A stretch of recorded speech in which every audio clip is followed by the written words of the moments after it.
हमारे एक और फेवरेट हैं sir, Mahendra Singh Dhoni sir. Captain cool बोला जाता है उनको।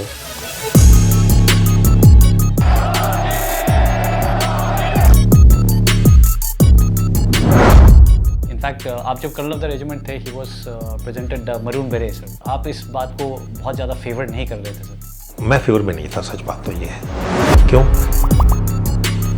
मालदीव्स के बारे में बात करते हैं सर, ये इतना अच्छा एक ऑपरेशन था sir. It is considered one of the best 10 military operation in the world. हमारा मिशन था rescue president.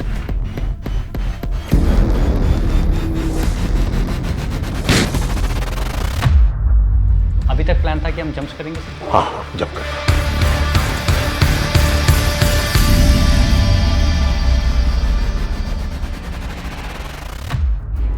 TV stations taken over, community center taken over, palace taken over by the coup leaders, and BBC started playing the news कि ऐसे Indian troops have taken off for Maldives। और उनका leader था लुत्फी, Maldivian businessman था, वो leader था, तो होश से लेके जा रहे थे, हमने उस पर फायर करा।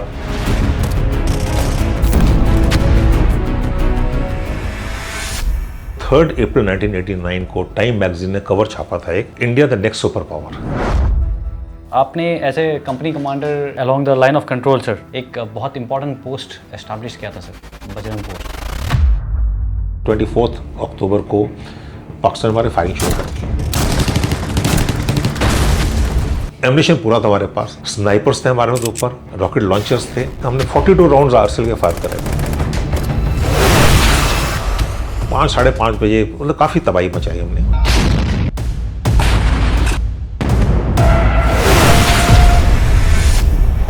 जो टेररिस्ट है वहां पर वो एक्सपेंडेबल आइटम्स हैं, वो जितने आएंगे उतना मार दो, उनको कोई फर्क नहीं पड़ता पाकिस्तानी आर्मी को। 3 captured Kargil heights by junior leaders, Vikram Batra हो, मनोज पांडे हो, तो रोड पे खड़ा गया, बताइए टोलोलिंग है, ये टाइगर हिल है, उनको हमने ये कैप्चर किया। तो एक उसमें से one of the western countries का डीए था, वो कहता है तुम पागल हो, तुमने ये कैप्चर किया, कैसे कर सकते हो? जब देखो हर दूसरे तीसरे महीने बड़े attack Delhi, Mumbai, Coimbatore, Bangalore, Calcutta, Ahmedabad, you name it was there. Op Sindoor has changed things.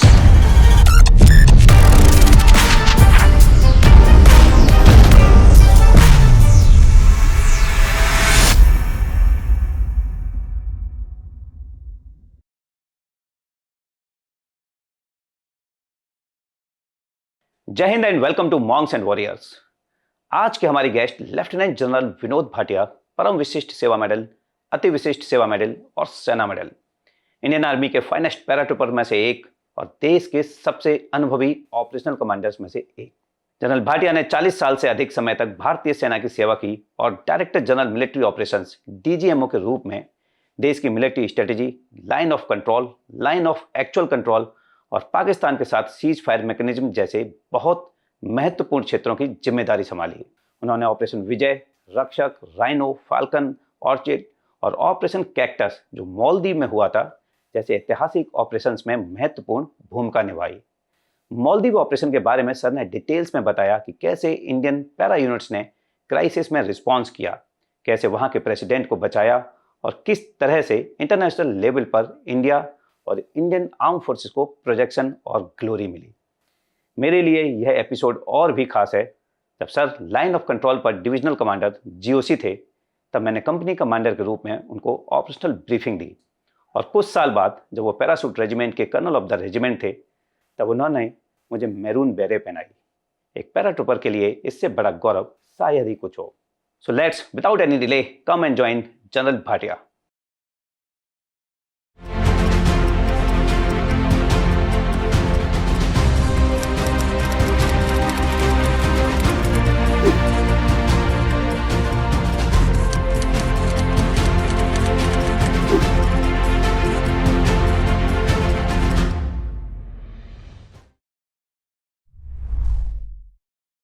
Jai Hind sir and welcome to monks and warriors. In fact sir हम दोनों के लिए ये आज बहुत ही गर्व की बात है कि हम आपके साथ ये स्टेज शेयर कर रहे हैं।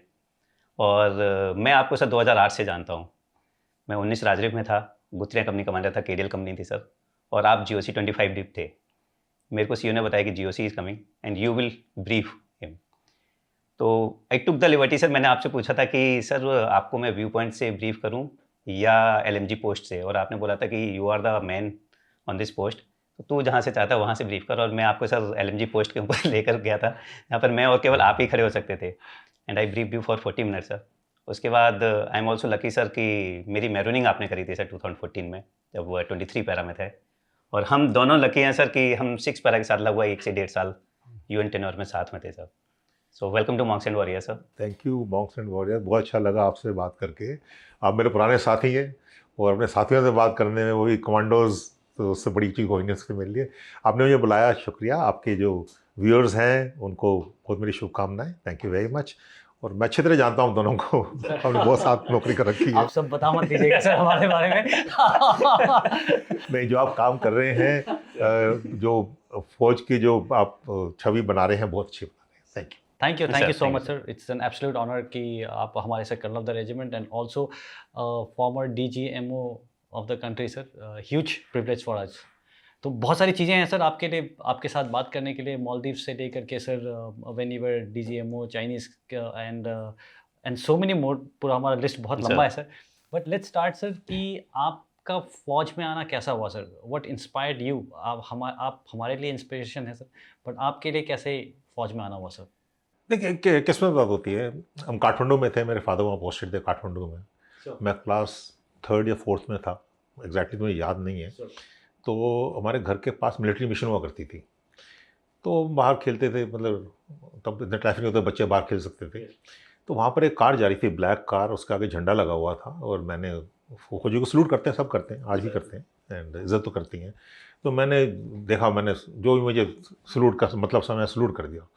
और वहाँ जो पीछे बैठे हुए थे जो भी अधिकारी थे, अभी मुझे लगता है कि ब्रिगेडियर साहब होंगे, तो उन्होंने मुझे ऐसे सलूट किया जैसे वो 26 जनवरी में सलूट कर रहे हो, मतलब प्रॉपर रिस्पेक्ट के साथ। तो मुझे ऐसा बच्चा बहुत अच्छा लगा कि किसने मुझे एक्नॉलेज किया।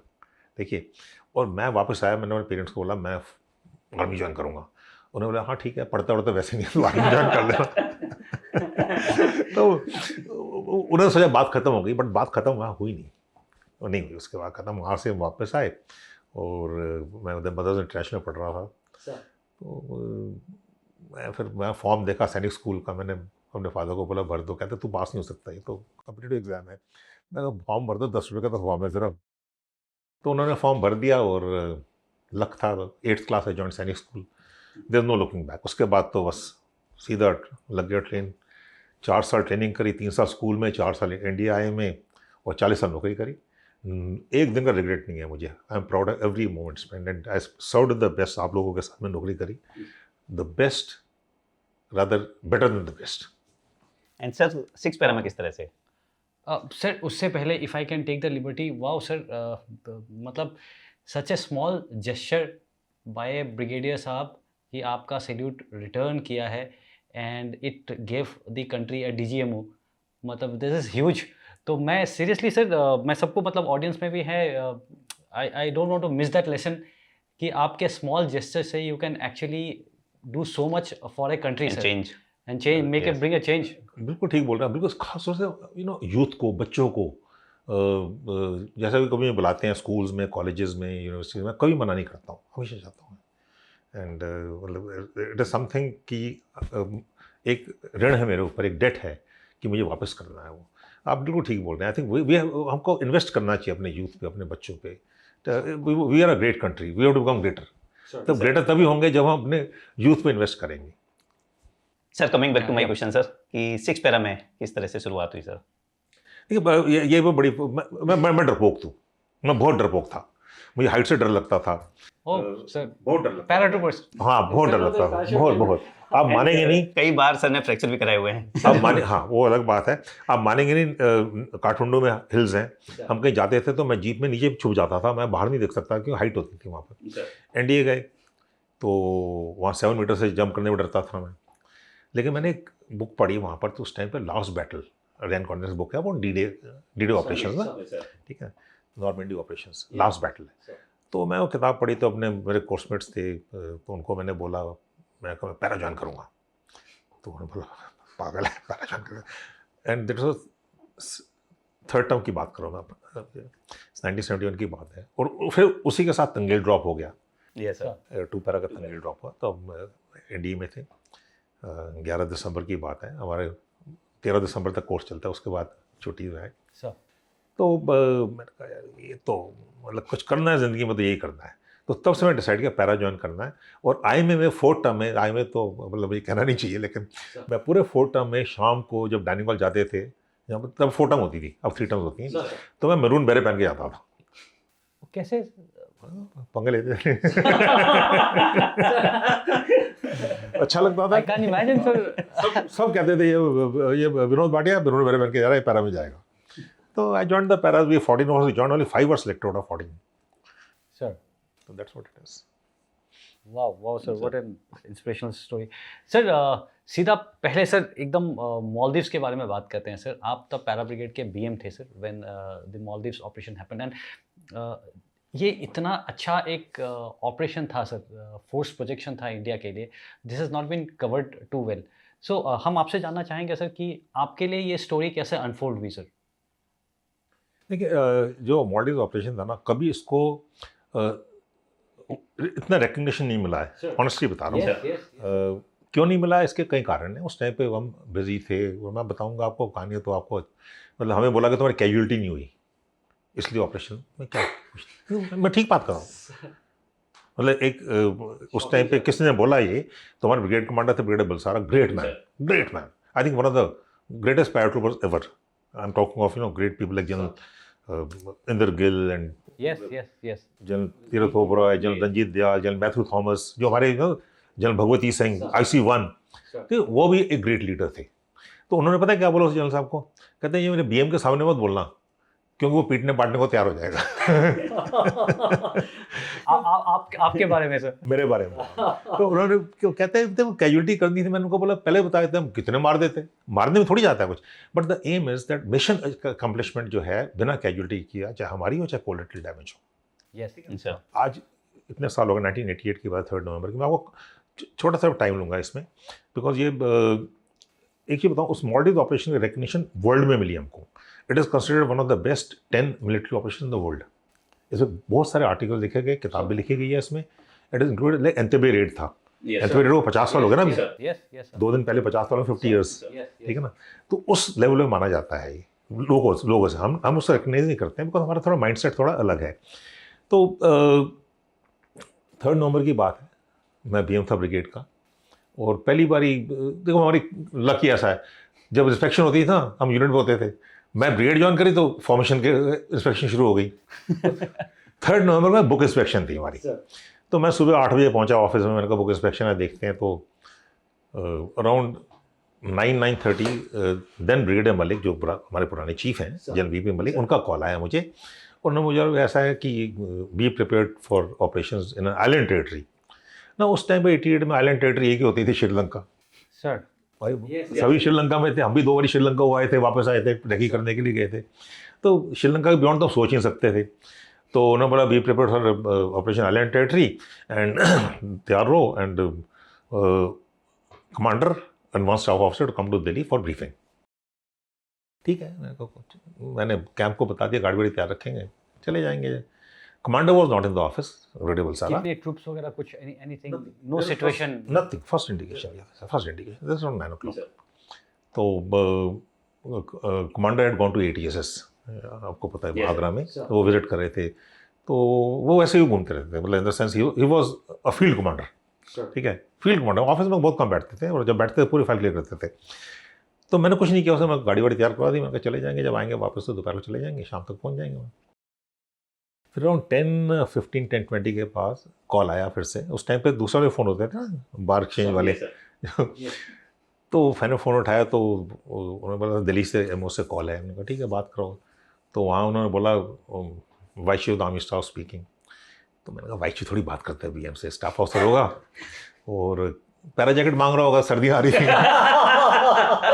ऑनेस्टली बता रहा हूँ मैं, ऑनेस्टली कि वो पैरा, तो उससे पैरा जैकेट बड़े मतलब कैमोफ्लेज जो हमारे पहनते हैं, बड़े बहुत ज़्यादा होती थी वो, आपको मतलब याद हो तो। अब तो सभी पहन लेते हैं, तो मिलती भी नहीं सर वो ओरिजिनल वाला, ऑर्डिनेंस पैंट नहीं मिलती उस टाइम में, बहुत डिमांड होती है उसको, खासतौर से दिल्ली से बड़ी कॉल आती है, मैं भेज दो। मैं स्टाफ ऑफिसर पैरा जैकेट मांगेगा, देख लेंगे, बोला करते उसको, मैं देता नहीं था किसी को। तो उसने 2 बार वाइस चीफ आर्मी, उसने कहा हाँ सर बोलो, मतलब कहता है this is general Rodrigues the vice chief army staff speaking. मैं लिटरली खड़ा हो गया।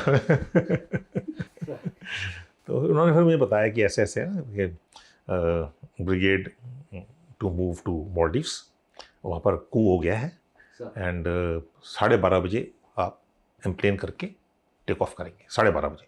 ये 10:30 का टाइम है, 10:30 की बात है 10:30 की बात है। 12:30 बजे दिन के सर? दिन के 2 घंटे दिए उन्होंने। मुझे तब तो नहीं पता था कि तब prime minister also in office, ये बात की बात है, तो सब बाद में पता लगा ना। तो मैंने कहा सर तो हो नहीं सकता, बॉडी में नहीं हो सकता, गुस्सा हो गया मेरे से काफ़ी। तो मैंने कहा देखिए सर 3 पैरा है, 2 कंपनी यहाँ पर, 2 कंपनियों की लखनऊ में गार्ड ड्यूटी पे थी और 7 para had moved for training exercise that day morning, they were not there Agra. और 6 पैरा जो थी 2 कंपनी उनकी सीओडी गार्ड में थी, आगरा का सीओडी में। तो उस टाइम पे सीओडी पे अटैक हुआ था, एक टेररिस्ट अटैक हुआ था, तो सीओडी जल गई थी, तो हम उनको गार्ड करते थे और 2 कंपनी वहाँ पर थी। मैंने कहा 12:30 तक वैसे नहीं मूव कर सकती, क्योंकि कैंट से खेड़िया जाने का टाइम ही 2 घंटे का है। अभी पीस में बैठे हैं, कोई नोटिस नहीं है, कोई ट्रेनिंग में गया है, कोई एजुकेशन क्लासेस कर रहा है, कोई कहीं जा रहा है, कोई ड्यूटी कर रहा है, और एम्युनिशन हमारा आगरा फोर्ट में होता है। Sir if I can just stop audience में एक बार बता देता हूँ सर, सो दैट। बोलिए। सर आप बीएम थे, एक ब्रिगेड में ब्रिगेड मेजर होते हैं, ब्रिगेड कमांडर होते हैं, उनका स्टाफ मेन जो पूरा ऑपरेशंस वगैरह हैंडल करते हैं, और ब्रिगेड हेडक्वार्टर के साथ 3 बटालियंस होती हैं नॉर्मली, कभी ज़्यादा कम हो सकती हैं। सो हेडक्वार्टर से जो भी बातें आती हैं सीधा ब्रिगेड में आती हैं, तो brigade major is the staff officer, brigade commander. Please sorry sir. बिल्कुल ठीक बोला आपने। तो पैरा ब्रिगेड अलग ब्रिगेड है, para brigade only brigade of its kind हमारे देश में। एयरबोर्न फोर्स बाकी हैं, उसकी बाद में बात कर सकते हैं, और उसमें पूरे एलिमेंट्स भी होते हैं, आरटी भी है, इंजीनियर्स भी है, मेडिकल भी है, एएससी भी, ऑर्डिनेंस भी है, सब है। तो लेकिन इतना दिमाग नहीं था, मतलब तब जब उन्होंने मॉलडीव बोला, मुझे एग्जैक्टली पता नहीं था मॉलडीव कहाँ पर है। पता था मॉलडीव कहीं इंडियन ओशन में, बट कहाँ है मॉलडीव नहीं पता था सर। पूरा फोकस हमारा श्रीलंका में था वैसे भी। तो मैंने फिर 6 पैरा को फ़ोन करा, और उनको CO 6 पैरा जोशी थे कि मैंने कहा ऐसे ऐसे तैयार हो जाओ सर, ये जाना है। बट जनरल रॉडर्स की बात कर रहा हूँ, तो वो मेरे से काफ़ी नाराज़ हो गए उस टेलीफोन पे भी। तो कहता है कैसी ब्रिगेड है तुम्हारी कि मूव नहीं कर सकते। मैंने कहा सर कोई कर सकता है, आप कर सकते हैं, लेकिन 12:30 तक पॉसिबल नहीं है। तो फिर उन्होंने मेरे से दोबारा नाम पूछा, मैंने कहा विनोद भाटिया। तो जैसे करते हैं नॉर्मल, हम भी करते हैं सब। And you to cut a long story short, फिर मैंने फ़ोन घुमाने शुरू करे, कमांडर साहब कहाँ हैं, तो brigade Valsad move from 86 to 60 para. 60 para field hospital से, फील्ड हॉस्पिटल वो कैंट में ही है। तो फिर मैंने उनको वहाँ से फ़ोन किया, मैंने कहा मोबाइल्स तो होते नहीं थे, कम्युनिकेशन नहीं होता तब, कमांडर भी को रोवर के साथ मूव नहीं करता था कोई भी। तो उनको मैंने कहा सर ऑपरेशन गवर्नमेंट है, वापस आ जाओ। तो उनका भी दिमाग में श्रीलंका आया वेरी, वापस आए। तो मैंने उनको ब्रीफ किया, ग्रेट मैन। तो मैंने कहा ऐसे ऐसे हुआ है, ऐसे ऐसे कॉल आई है, और तब तक कॉल आनी शुरू हो गई थी। तो cut a long story short में क्या किया, मैंने कहा मैं 6 पैरा को मूव कर दिया। कहते हैं गुड, क्योंकि 6 पैरा मणिपुर से आ रही थी, तो we had some CI experience that day. तो बाकी बटालियन में वही थी पूरी वहाँ पर। तो वो कहते हैं चलो जाओगे, मैं 2 मिनट दे, मैं जाओगे, वो क्या आता हूँ। तो सुबह से गए हुए थे, आए वापस। And then he took over. And let me also say that operation जो है उसके लिए 4-5 लोग रिस्पॉन्सिबल हैं। एक तो प्राइम मिनिस्टर, जो उन्होंने तब बोला, chief of the army staff general VN Sharma, काफ़ी उन्होंने लिखा और बोला इसके बारे में। ब्रिगेड बलसारा और कर्नल जोशी, और कंपनी कमांडर थे RGS ढिल्लन 6 पैरा की। तो बड़ा मुश्किल ऑपरेशन था, क्योंकि हमें कुछ नहीं पता था किस चीज़ के बारे में। तो हमने इनको मूव करना शुरू किया 2:30 के करीब ना। आई बिलीव मैप्स वगैरह भी नहीं थे सर? कोई मैप्स नहीं थे। मैं किंटी पॉल 4 पैरा का व्यूअर्स में G3 उसको भेजा मैंने, क्लार्क शिराज और टूरिस्ट में कुछ नहीं मिला हमको। और लाइब्रेरी भी बंद थी उस टाइम। तो एटलस में भी मॉडल लिखा हुआ है, मॉडल का कुछ है नहीं नाम निशान एटलस में। हाँ, मतलब आजकल कितने ब्लेस्ड हैं कि गूगल, आजकल तो गूगल माता है, सब कुछ करो, गूगल माता सब कुछ आ जाता है आपको, आप मोबाइल में आ जाता है सब कुछ। मैं तो उस टाइम की बात कर रहा हूँ जब फोटो कॉपी भी नहीं था हमारे पास। सिमिलर सिचुएशन सर 2012 में भी हुई थी, जब मॉलडी में दोबारा से coup हुआ था सर, एंड पैरा ब्रिगेड को फिर से स्टैंड बाई किया गया था सर। चलो हम उसकी बात नहीं कर रहे थे, तो मैं DGMO था। हाँ जी, 2012 में एब्सोल्युटली राइट, 2012 में हुई थी, हम फिर से स्टैंड 2 पे थे, तब मैं DGMO था। तो to cut a long story short, हम पहुंच गए एयरफील्ड जैसे तैसे। मतलब आपको जानते हैं कि मतलब फौज है, इंडियन आर्मी है, I think only army in the world जिसको काम दे दो हो जाता है। कैसे होता है मुझे पता नहीं है, सिस्टम्स क्या है मुझे सच में नहीं पता। मैंने 40 साल नौकरी करी है, मुझे ये समझ नहीं आया कि ये हो कैसे गया, इम्पॉसिबल को कैसे करना है, ठीक है ना। जहाँ पर मतलब success is not an option, success को मतलब प्रोबेबिलिटी नहीं है, और failure is not an option. वो कैसे कर लेते हैं हमारे लोग, मैं पैरा की बात नहीं कर रहा, इंडियन आर्मी की बात कर रहा हूँ, कैसे कर लेते हैं मुझे आज तक समझ नहीं आया। मैं बड़े सिस्टम मैंने इसको एनालाइज करने की कोशिश करी है, लेकिन I think it is the leaders and the man, हमारी जो ट्रेनिंग है, हमारा इथॉस है, और वो हमको नहीं भूलना चाहिए कोई। And you to cut long, वहाँ पहुँचे वहाँ पर, तो वहाँ से ब्रिगेडियर मलिक और एक लेफ्टिनेंट कर्नल थे बजाज, वो आए हुए थे। तो उन्होंने 44 स्क्वाड्रन है, आयल स्क्वाड्रन। ब्रिगेडियर मलिक क्या थे? ब्रिगेडियर मलिक तब DDGMO थे, डीजी जनरल मलिक जो चीफ थे। तो उन्होंने हमको बोला भाई ऐसे ऐसे है, ये मैप है, यहाँ पर आप ड्रॉप करेंगे यहाँ पर, और उसको वहाँ पर ये सब एयरपोर्ट पे सर? हाँ खेड़िया, हाँ आगरा एयरपोर्ट में। वहाँ पर प्राइम मिनिस्टर उनका जो प्रेसिडेंट है 3 नवंबर की बात कर रहा हूँ, तो री-इलेक्ट हुआ, तो 4th को उसने इंडिया आना था, तो वहाँ कू हो गया है और उसको वो गायब हो गया, सेफ हाउस में है, उसको रेस्क्यू करना है आपने। तो कहाँ से सेफ हाउस हमें नहीं पता, ठीक है ना, बड़ी इंटरेस्टिंग स्टोरी। उसको जाके वहाँ पर हमने लैंड करना है, 60 पैराशूट्स हमारे पास सिर्फ IL-76 के 60 पैराशूट पैक नहीं, 60 पैराशूट्स उस टाइम पे, और AN-32 पहुँचता नहीं है वहाँ पर। ये सर और IL-70 पैराशूट में, D5 पैराशूट में पानी की कार्रवाई नहीं होती सर, ये तो आपको ही पता है, क्योंकि उसमें पानी की कार्रवाई नहीं है। और वहाँ पर एम्बेसडर आए थे मिस्टर बैनर्जी के साथ में, उनके एक किताब थी, कॉफी टेबल बुक, तो वो ब्रिगेडियर बलसारा वो सामने बैठे थे, मैं उनके पीछे बैठा था बिल्कुल, तो वो उनको दिखाए जा रहे, तो ब्रिगेडियर बलसारा वो गुस्से कहते हैं नहीं हम नहीं करेंगे, ये हम नहीं करेंगे। तो उन्होंने बोला जनरल मलिक को कि मैं बताता हूँ कैसे करेंगे। उन्होंने अपना प्लान बताया कि हम ऐसे करेंगे, we will land, and group captain Bebur was the CEO of the 44 squadron, और एयर मार्शल गोयल उस टाइम पर ग्रुप कैप्टन थे, वो भी आए हुए थे साथ दिल्ली से उनके। मैं जॉइंटनेस की बात कर रहा हूँ। तो उन्होंने अपना जो भी प्लान बनाया था, कहा कि ऐसे करेंगे वैसे करेंगे। देन उन्होंने बोला Vinod Bhatia go out, start briefing the people, and उन्होंने बोला दिल्ली से क्लियर करना, दिल्ली से क्लियर करना, ये लंबी स्टोरी है।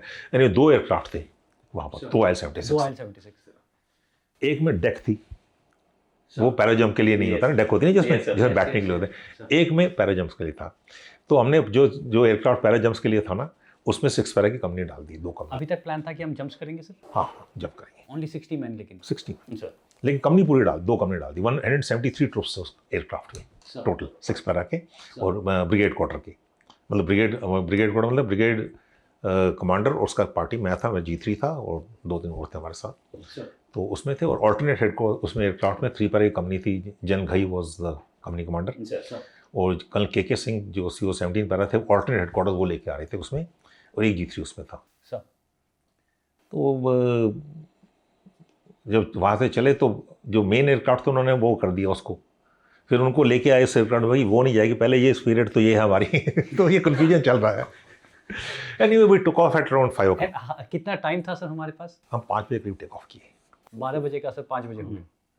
दैट वाज अर्ली, बिकॉज लोगों ने एमिनेशन लाना था, आना था, ब्रीफ करना था। उससे पहले उन्होंने एक्सरसाइज करे थे, high altitude exercise bull stroke, highest ever tactical drop in the world, more planes में। तो जब लोग आए ना, तो वो अपना साथ में वो भी लेते आए, स्लीपिंग बैग भी लेके आए तो फौज की बात है ना, क्योंकि लास्ट जो हमने 13 सितंबर को एक्सरसाइज करी थी, वो अभी नवंबर की बात है, तो उनको था यार दोबारा से वही कर रहे होंगे, तो कई लोग अपना स्लीपिंग बैग भी ले आए वहाँ साथ में। रात को तो सोना ही होगा ठंड में जा रहे हैं, किसी को नहीं पता था माले कहाँ पर है, मॉलडीव कहाँ पर, क्या करना है। तो हमने वहाँ पर एयरपोर्ट में ब्रीफ किया ना उनको सबको। तो पूरा हमने ब्रीफिंग जो करी है एयरक्राफ्ट के अंदर करी है, IL-70 के अंदर करी है, उसमें माइक होता है। और एक जो फोटोग्राफ थी उस कॉफी टेबल बुक में प्रेसिडेंट गयूम की, अब उसको बोला रेस्क्यू करना, अब पहचानेगा कौन उसको, कैसे पहचानोगे जी, कोई मिल भी जाए, कोई गाइड नहीं, कोई कुछ नहीं सर, सिर्फ कोड वर्ड था हमारे पास हादिया। और जब हम अप्रोच करेंगे, उन्होंने बोला था हलूले एयरपोर्ट जो है, हमको वहाँ जाके पता लगा कि हलूले एंड माले 2 अलग आइलैंड्स हैं। जी सर, मुझे अभी पता चला तो माले जो है कैपिटल है, and it is about 3 square kilometres only, 3.5 उस टाइम पे, अभी थोड़ा बढ़ गया है। उस टाइम पॉपुलेशन 55,000 थी। और जो हलूली एयरपोर्ट है वो सिर्फ एयर स्ट्रिप है, और जब हम लैंड करें तो ऊपर से पानी एयर स्ट्रिप पे आ रहा था और टर्मिनल वो 200 मीटर्स वाइड है, एंड उसमें मतलब ऑयल पूरा एविएशन फ्यूल रखा था। So माले में there was no strip, air strip. माले में नहीं strip. Landing was in हलूले.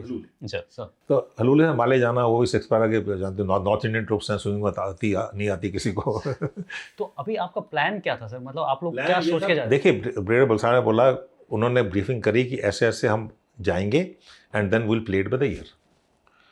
अगर लॉजिकली आज मेरे से पूछा गया logically, and I have no enough experience, मुझे रिटायर 12 साल हो गए, मैं सोचता हूँ the right decision was to land at Trivandrum that night and launch an airborne thing next day morning. Sir ठीक है, तो उन्होंने बोला चलते हैं देखेंगे ऊपर क्या होगा।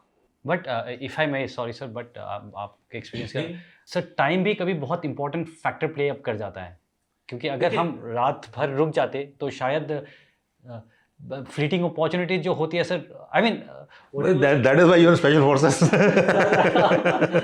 देखिए तभी तो आप वॉरियर भी हैं, मॉन्क्स भी हैं। ठीक है, बिल्कुल ठीक बोला आपने।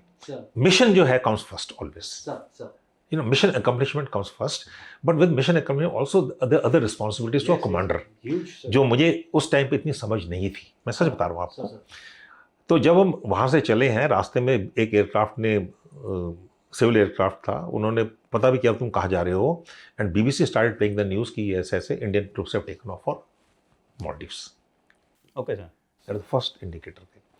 So when we reached that, तो code word was with the Air Force, Group Captain Begur, great man। मतलब कहाँ से लोग एक साथ इकट्ठे रहते हैं सबके सब ना। और मेरे पास भी था, तो मैं नैव सीट नीचे होती है, नेविगेशन सीटों की नीचे होती है, IL-70 नीचे बैठ करके नेविगेटर यहाँ पूरा दिखता है, बबल होता है बबल में। तो मैं वहाँ बैठा था नेविगेटर के साथ, तो वहाँ से लाइट 3 बारी ऑन हुई और रेडियो सेट पे हादिया वाज द कोड वर्ड, वो आया। तो I walked up to the deck, pilot के पीछे डेक होती है, ब्रिगेडियर बलसारा बैठे थे, मिस्टर बैनर्जी बैठे थे, एम्बेसडर थे, उनको हम साथ ले गए। ब्रिगेडियर बलसारा दिमाग था उन्हें बहुत ज़्यादा, ही कुड फोरसी थिंग्स, उन्होंने बोला साथ ले जाओ, तो उन्होंने वो साथ बैठा दिया। कहते मैं क्यों जाऊँ, मैं बैठूँ। तो मैंने बोला सर डिसीजन टाइम, मतलब बड़ा मुश्किल होगा रिलेट करना। डिसीजन टाइम मतलब what to do now, you want to land, you want to drop और you want abort.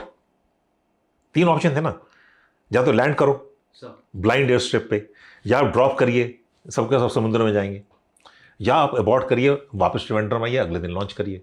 3 he option है, बाकी कोई ऑप्शन तो था नहीं कोई भी।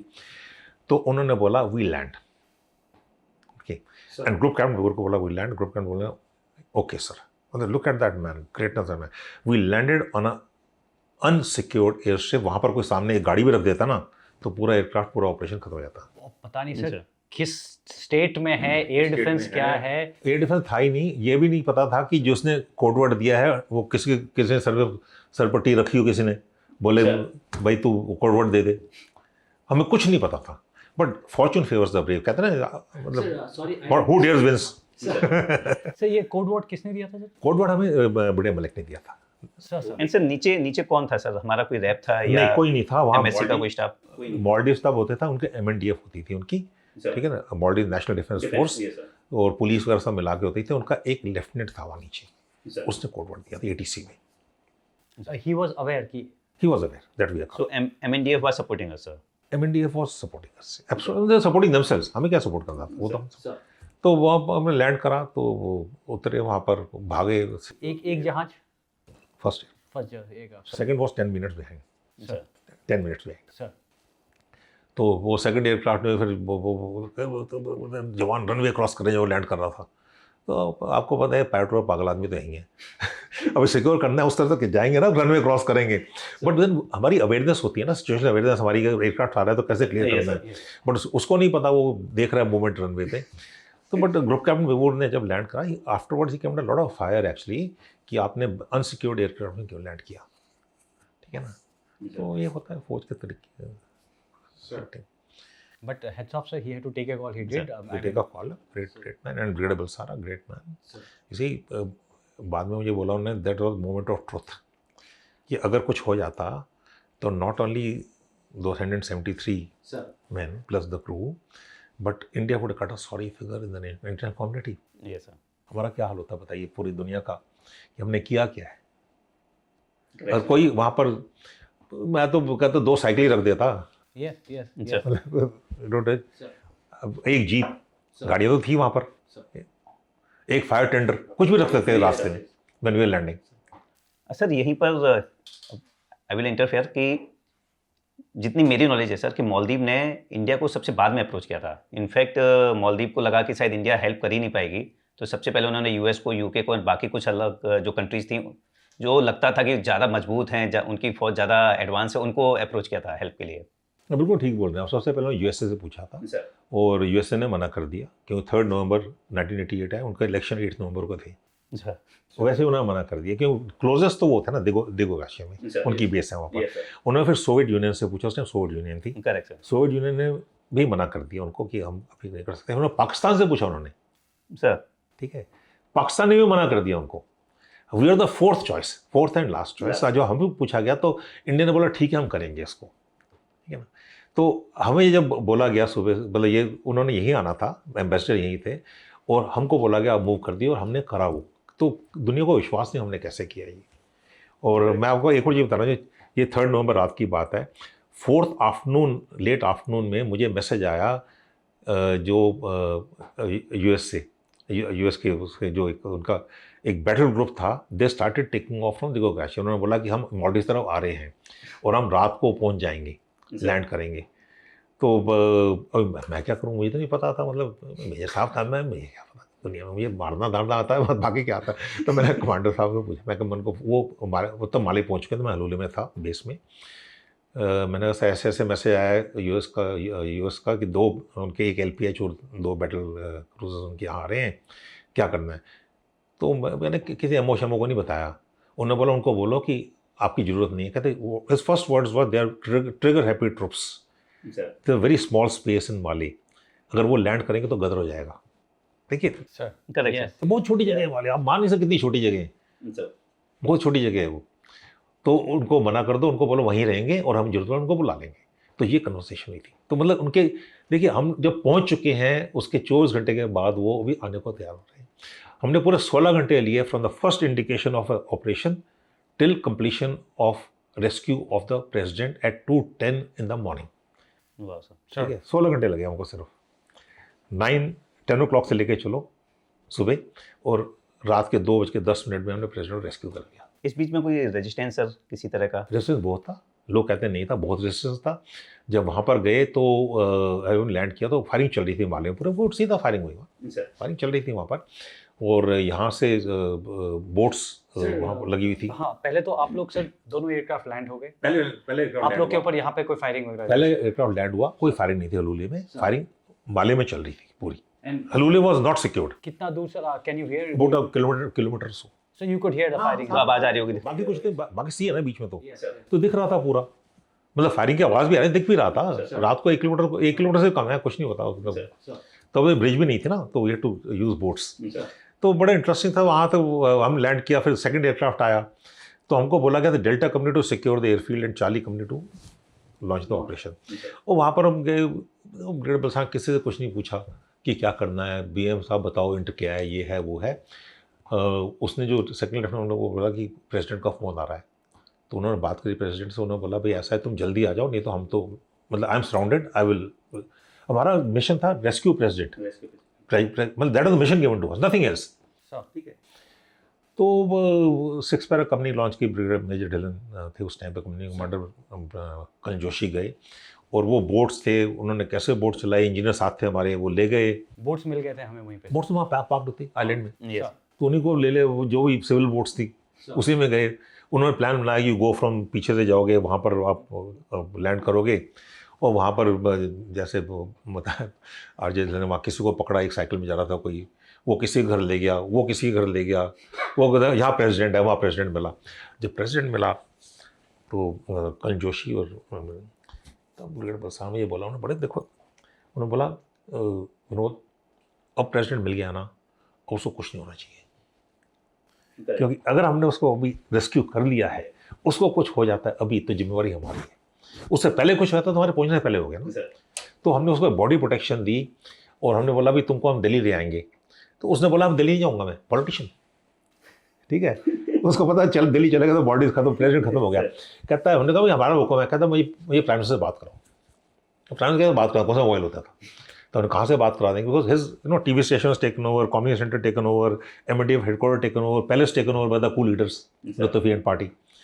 तो फिर हमने जो उनका MNDF हेडक्वार्टर्स है उसको सैनिटाइज किया पूरा, उसको वहाँ पर जो करा, देयर कैजुअलिटीज आउट देयर, उनको निकाला। तो एक कंपनी के साथ सर?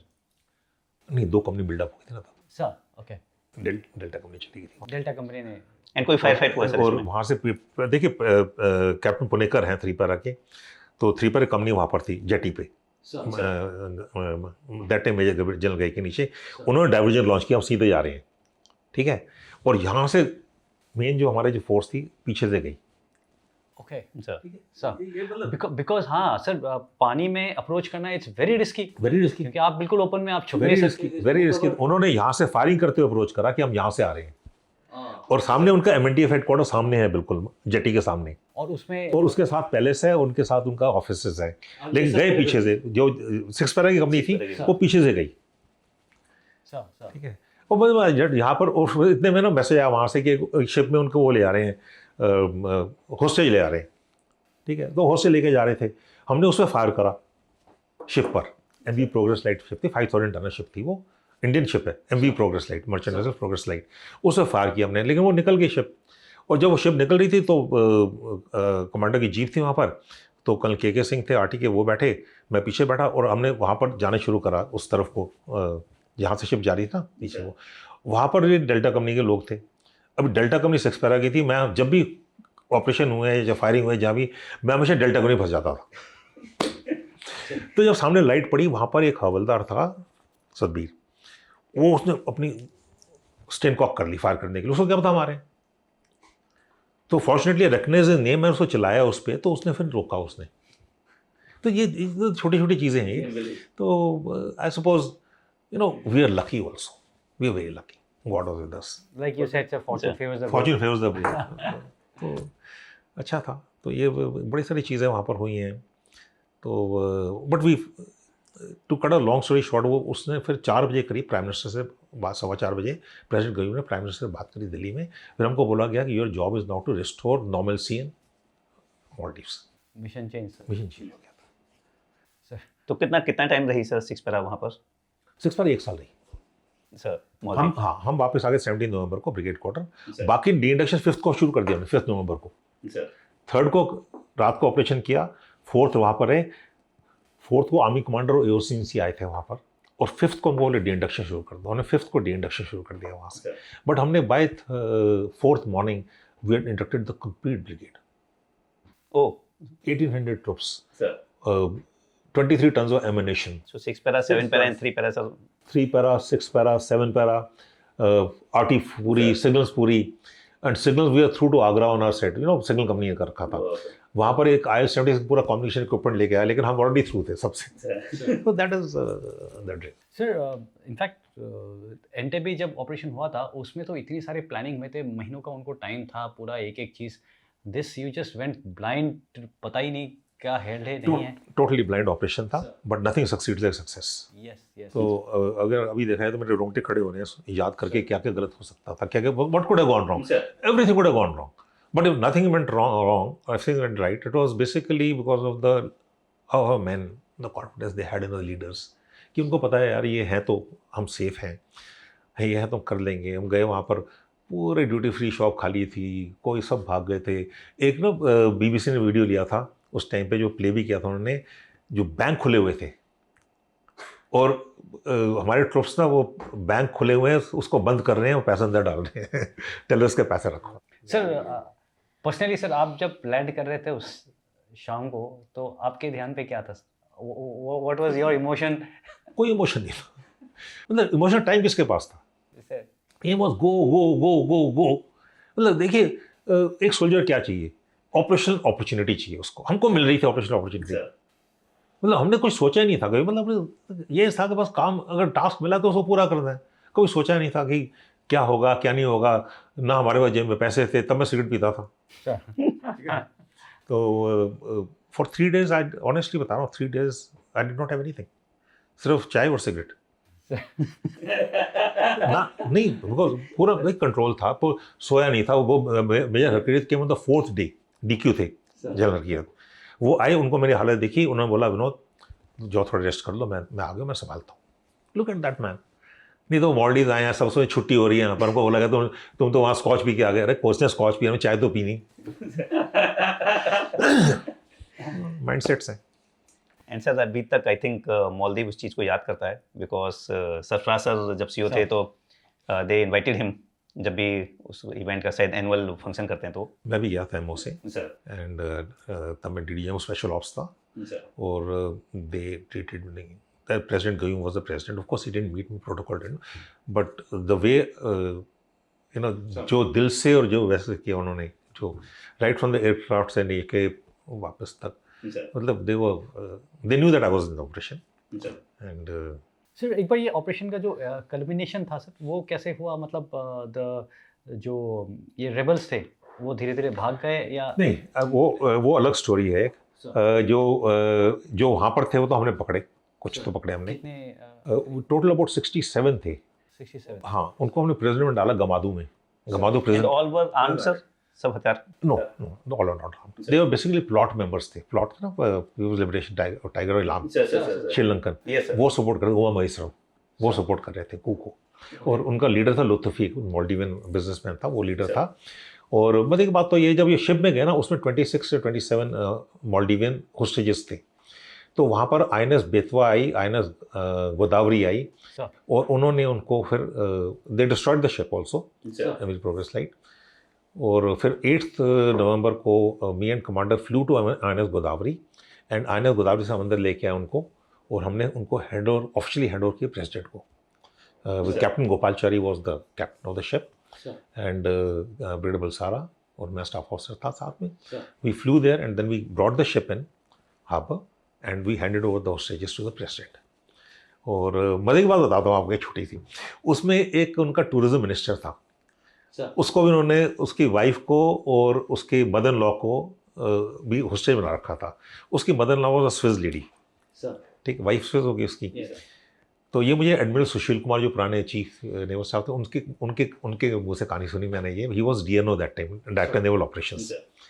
तो जब इन्होंने उनको रेस्क्यू किया तो इन्होंने प्राइम मिनिस्टर को बताया कि we have rescued the hostages including the mother in law, wife and mother in law of the tourism minister. तो मिस्टर राजीव गांधी को बोला, तुमने मदर इन लॉ को रेस्क्यू कर दिया तो मिनिस्टर बहुत नाराज हो जाएगा।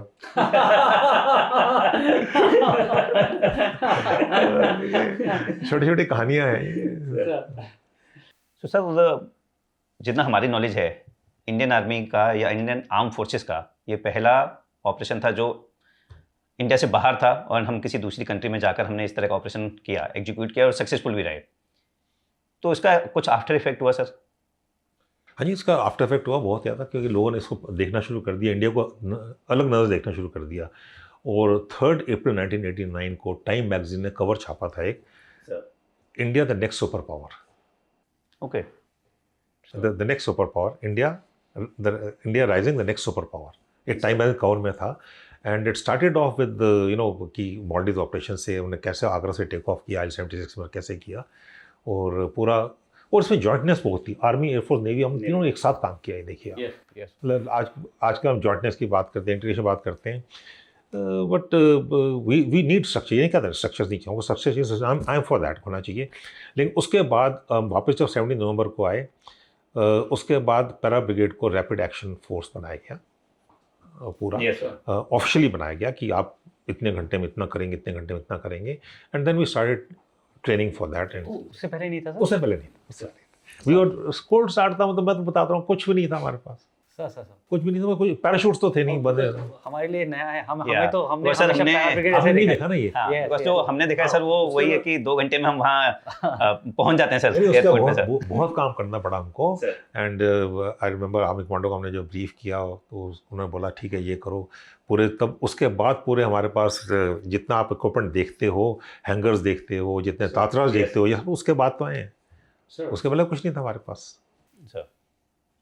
सर पहले पैरा ब्रिगेड में 3 पैरा यूनिट्स होती थी, and it was like air born brigade पूरा, कि अगर पैरा ब्रिगेड लॉन्च होगी तो 3 बटालियंस जाएंगी पूरी, उसके साथ में आर्टिलरी, सारे सपोर्ट जेट्स भी जाएंगे। अभी सर सब कुछ कन्वर्ट हो गया है, SF यूनिट्स बन गई हैं। Now what is the requirement sir, कि पैरा ब्रिगेड होनी चाहिए या SF कमांड होनी चाहिए? हमने एक SF डिवीज़न भी रेज किया था सर, बट शायद उतनी प्रोग्रेस हम नहीं कर पाए उसके ऊपर। सर मैं एक थोड़ा सा ऑडियंस के लिए, क्योंकि हम फौजी लोग बात करते रहेंगे, ऑडियंस का हो सकता है कि कट जाए सर, तो मतलब कुछ गैप रह जाए। पैरा ब्रिगेड, पैरा बटालियन जैसे कि उनकी काबिलियत होती थी कि कहीं भी पैराशूट से ड्रॉप हो जाए और उसके बाद वो जाकर के डिफेंसेस लेती है जगह और अटैक कर सकती है। नॉर्मली Because, स्पेशल फोर्सेस, हाँ, yes, special because- forces attack नहीं करती, डिफेंसेस भी नहीं लेते, उनका रोल अलग होता है। या बिकॉज एयरबोर्न ब्रिगेड में क्या था कि मेक डेट भी था कि बीएमपी Yes. भी थी हमारे पास में, आर्टिलरी आर्टिलरी से लेकर के पूरे इंजीनियर्स भी था, Yeah. सब कुछ सो यस प्लीज सर। ऐसा है कि जो रोल्स हैं ये कॉम्प्लीमेंट्री है, सर। बिल्कुल ठीक है, कॉम्प्लीमेंट्री रोल्स हैं इसको, तो उसको अलग नहीं करना। एक रेजिमेंट है हमारी, उस रेजिमेंट में स्पेशल फोर्सेस जो अब बटालियंस हैं हमारी, और स्पेशल फोर्सेस हर बटालियन की अलग से स्पेशलाइजेशन है। जैसे 4 और 9 कश्मीर के लिए, नॉर्थ ईस्ट के लिए 21, वन ऑफ द मोस्ट मतलब मैं तो शुरू से विदाउट बोस्टिंग 21 की कन्वर्जन से 21 बना था। जब 21 पैरा बनी थी मैं डायरेक्टर पैरा एसएफ था। 2 पैरा जब बनी तब मैं 2 पैरा से 2 पैरा एसएफ बनी तब मैं डायरेक्टर पैरा था। 3-4 में डीडीजीएमओ था। तो I have seen it grow, the regiment grow, ठीक है। एंड पैरा ब्रिगेड में सीओ भी रह चुका हूँ, वीएम भी था पैरा ब्रिगेड में।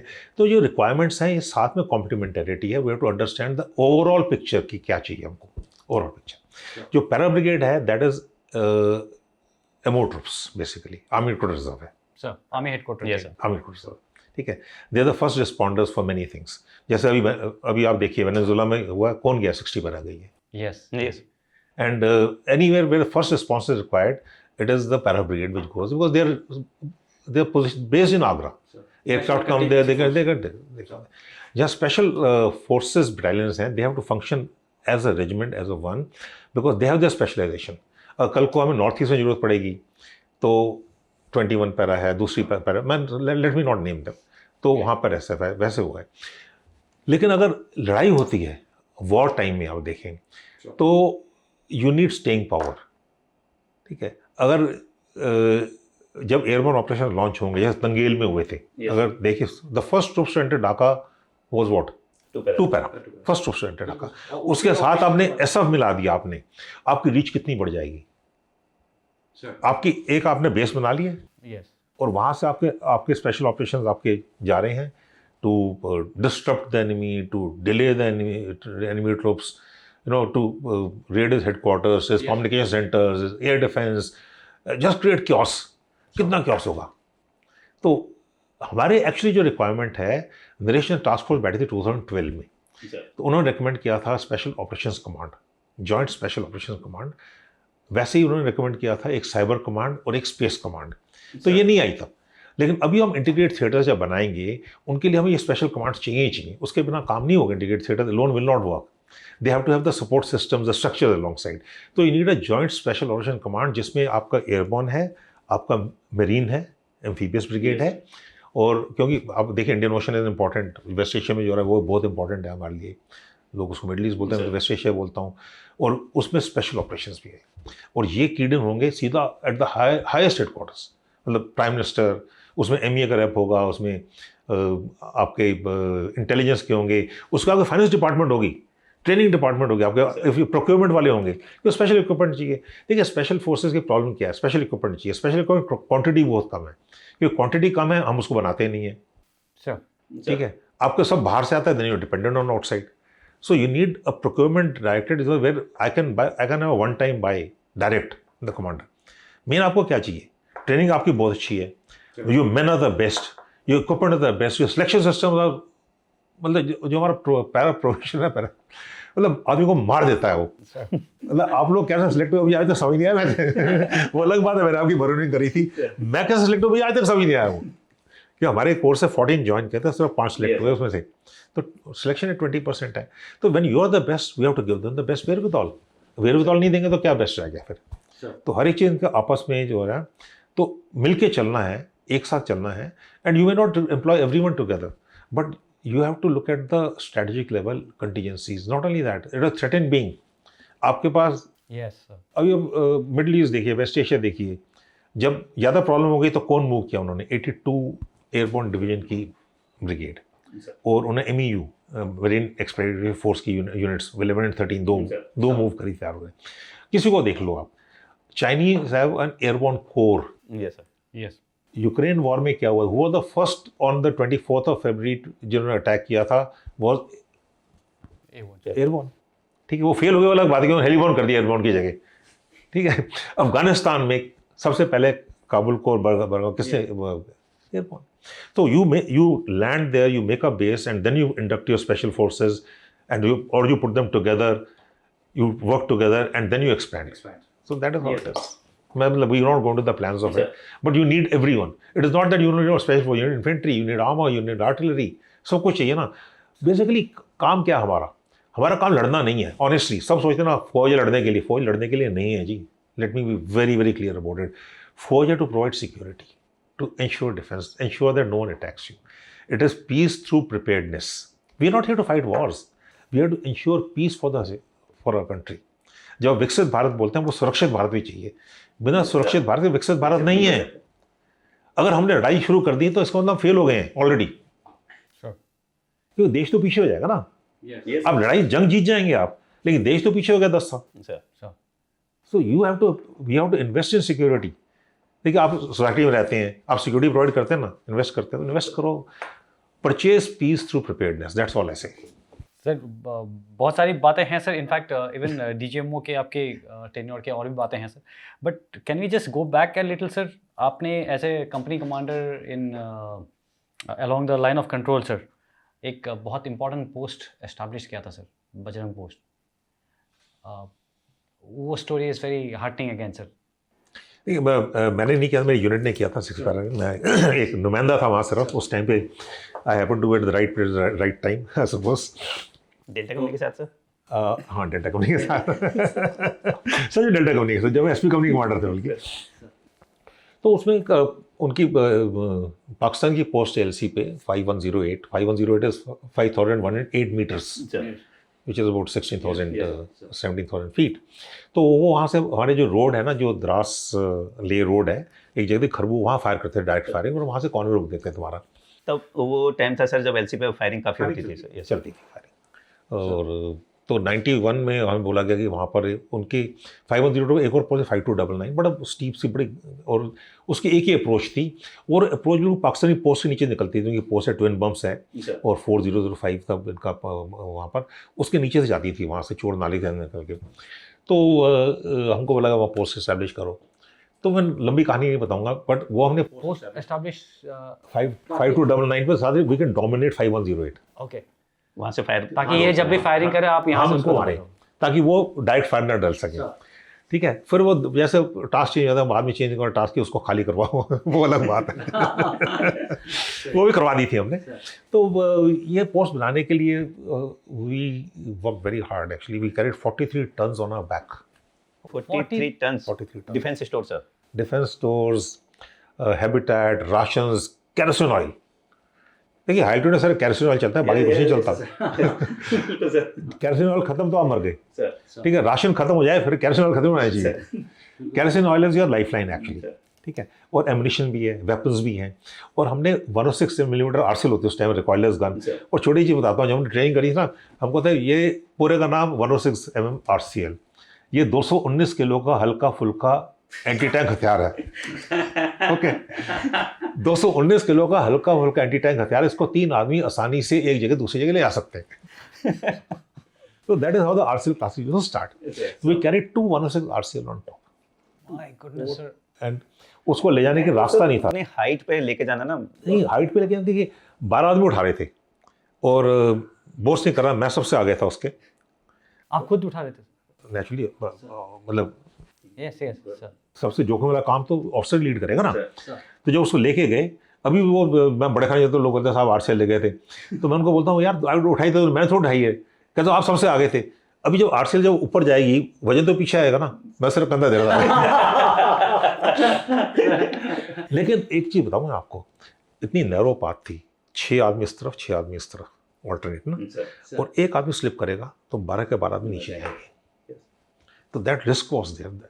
एंड रात में नाइट क्यों फायरिंग आ रही थी? बिल्कुल सर. हाँ, रात को, पूरी रात को. और ये नहीं कि हम एक दिन में ले गए, उनको 3-4 दिन लगे उसको धीरे धीरे ले आते. और मैं जब मैं उनको यहाँ से छोड़ दो, ऑफिस चलते हैं, तो कहते हैं सर आरसीएल छोड़. मैं कहा हम नहीं उठा सकते, हम यहाँ से कौन उठा के ले जाएगा इसको, बताओ. अरे हम जब उठा पा रहे तो पाकिस्तान का उठा के ले जाएगा इसको. तो जब जाते थे वहाँ चोर नाला आता, तो वहाँ से पाकिस्तान फायर करते एम्बुश लगाते थे. But to cut a long story short, 24 अक्टूबर को पाकिस्तान हमारे फायरिंग शुरू कर दी. और जब फायरिंग करी हमने विवेक पंडित थे बजरंग पोस्ट पे, तीन से पोस्ट किया ऐसे, तो एक प्लेटून वहाँ था, एक प्लेटून यहाँ था, दूसरा प्लेटून इधर, 3 प्लेटून थे हमारे। तो बल्कि बहुत ज़्यादा ट्रूप्स थे और हमने उनको खूब ठोका उस दिन, मज़े से ठोका। जब आप लोग सेट हो गए सर? हम सेट हो रहे थे, लेकिन हम आरसीएल ले गए थे ऊपर, एमुनेशन पूरा था हमारे पास, स्नाइपर्स थे हमारे पास ऊपर, रॉकेट लॉन्चर्स थे और एक आरसीएल गन थी हमारे पास। और आपको दिख रहे थे ये पोस्ट नीचे से? डोमिनेट कर रहे थे हमने, 42 राउंड्स आरसीएल के फायर करे थे, 42 राउंड, तब तक कान बज रहे हैं।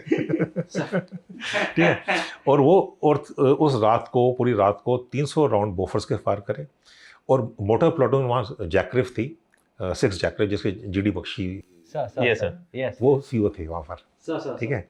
तो उनकी मोटर से फायर करा, तो मेरी मोटर, मतलब मैं पुराना मोटर प्लाटून कमांडर हूँ सर, तो वो वहाँ से हमारी मोटर में बड़ा गुस्सा है उनको कि साहब हमारी मोटर क्यों नहीं फायर कर रहे। हमारी मोटर रेंज में नहीं थी, हमारी मोटर बाहर थी।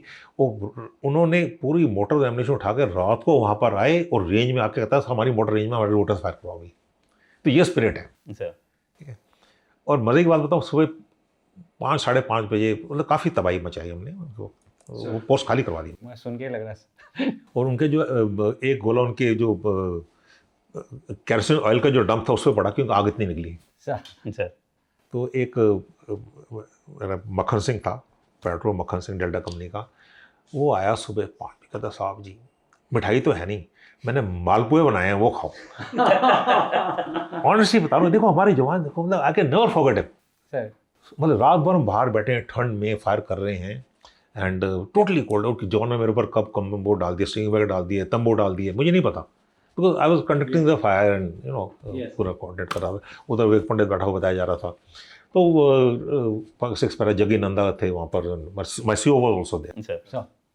तो कहने की बात ये, बट उसने जो मालपुए खिलाया रात को सुबह 5:30 बजे, कहता साहब फतेह हो गई है, अभी फतेह कर दी है, मिठाई तो है नहीं तो मालपुए खाओ।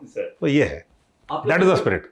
काउंटर बम्बार्डमेंट आ रहा था? उन्होंने काफ़ी फायरिंग करी हमारे ऊपर, फॉर्चुनेटली कोई कैजुअल्टी नहीं हुई हमारी, fortunately, because we were on the ledge. तो या तो अंडर शॉट होती तो नीचे आती थी, और शॉट होती इधर आती थी। तो फॉर्चुनेटली हमारी कोई कैजुअल्टी नहीं हुई। हमारी कैजुअल्टी उस पोस्ट में हुई थी 28 जनवरी को एवलांच आई थी बजरंग पोस्ट पे। बजरंग सबसे आइसोलेटेड पोस्ट है वो, जहाँ पर सौरव कालिया का इंसिडेंट 99 में बड़ा गलत इंसिडेंट था वो, तो बड़ी आइसोलेटेड पोस्ट है। तो वहाँ पर एवलांच आई थी और जेसी 2 हट थी वहाँ पर सिर्फ, एक 2 मैन हट, एक 8 to 10 मैन हट। 8 to 10 मैन हट वाले बच गए, जो 2 मैन हट में से जीएसओ था हमारा वहाँ पर गप्तो, वो चला गया नीचे and we could not recover him till September. जनवरी सितंबर रिकवर नहीं कर पाए बॉडी उनकी, जबकि जो बर्फ पिघली। और जो बाकी थे नीचे, हमने एक हेलीपैड बनाई, कोशिश हेलीपैड बना नहीं था। तो 28 जनवरी को ये आई और 4 फरवरी को हमने उनको वहाँ से निकाला। 6 दिन ये लोग, एक नायक नथु सिंह था, सबको नीचे लेके आया, नायक था सिर्फ वो, नीचे लेके आया और उनको उन्होंने बिना पानी, बिना खाना, बिना किसी को, सबको जिंदा रखा। उसने क्या करते, वो स्नो को स्टैब करते रहे। अच्छा, टू कीप योरसेल्फ वार्म। मतलब उनको तरीका नहीं था। और हेलीपैड छोटा सा हेलीपैड बना था एक, वो फंक्शनल हेलीपैड नहीं था वो, उसको उन्होंने स्टैम्प कर करके उसे सख्त बनाया और 4 तारीख को वेदर खुला, हेलीकॉप्टर को निकाला गया। From 28 January to 4 7 days. उस 7 दिन में हमारे ऊपर क्या गुजरी होगी विदाउट कम्युनिकेशन, हमें नहीं पता क्या हुआ वहाँ पर। और उनके पास ना केरोसिन होगा ना कुछ होगा नहीं। एंड उधर post commander major Pandit was there, मतलब he taken over the post from me, he came for the winter deployment. मैं सीनियर था तो नीचे आ गया। तो ये है। वाह सर, हमारे ट्रूप्स क्या क्या अंडरगो करते हैं। This is not only, any unit will do it, every unit will, Indian army करेगी।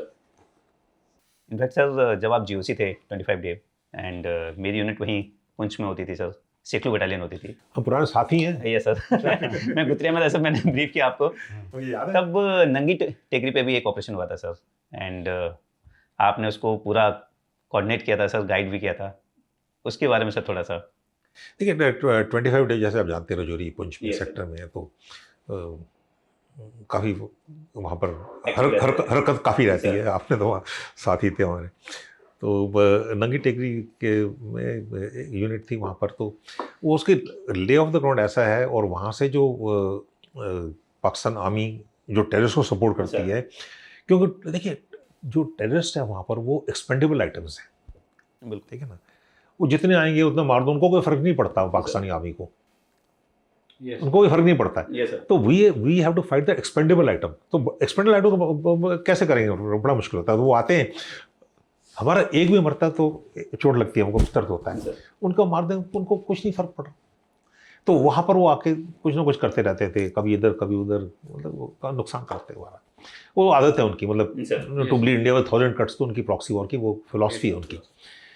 तो उनको बंद करने के लिए हमने एक ऑपरेशन लॉन्च किया था 4 पैरा के साथ, और वहाँ एलसी पे हमने एम्बुश लगाया, उनके आए वहाँ पर जवान।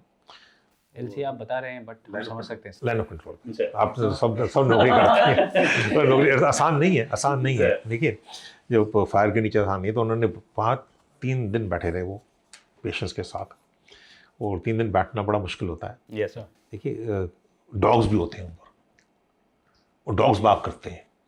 To make sure dogs don't bark, you have to do certain things. मैं बताऊँ हम क्या करते हैं, आप तो बताइए, आप तो दोनों को बताइए।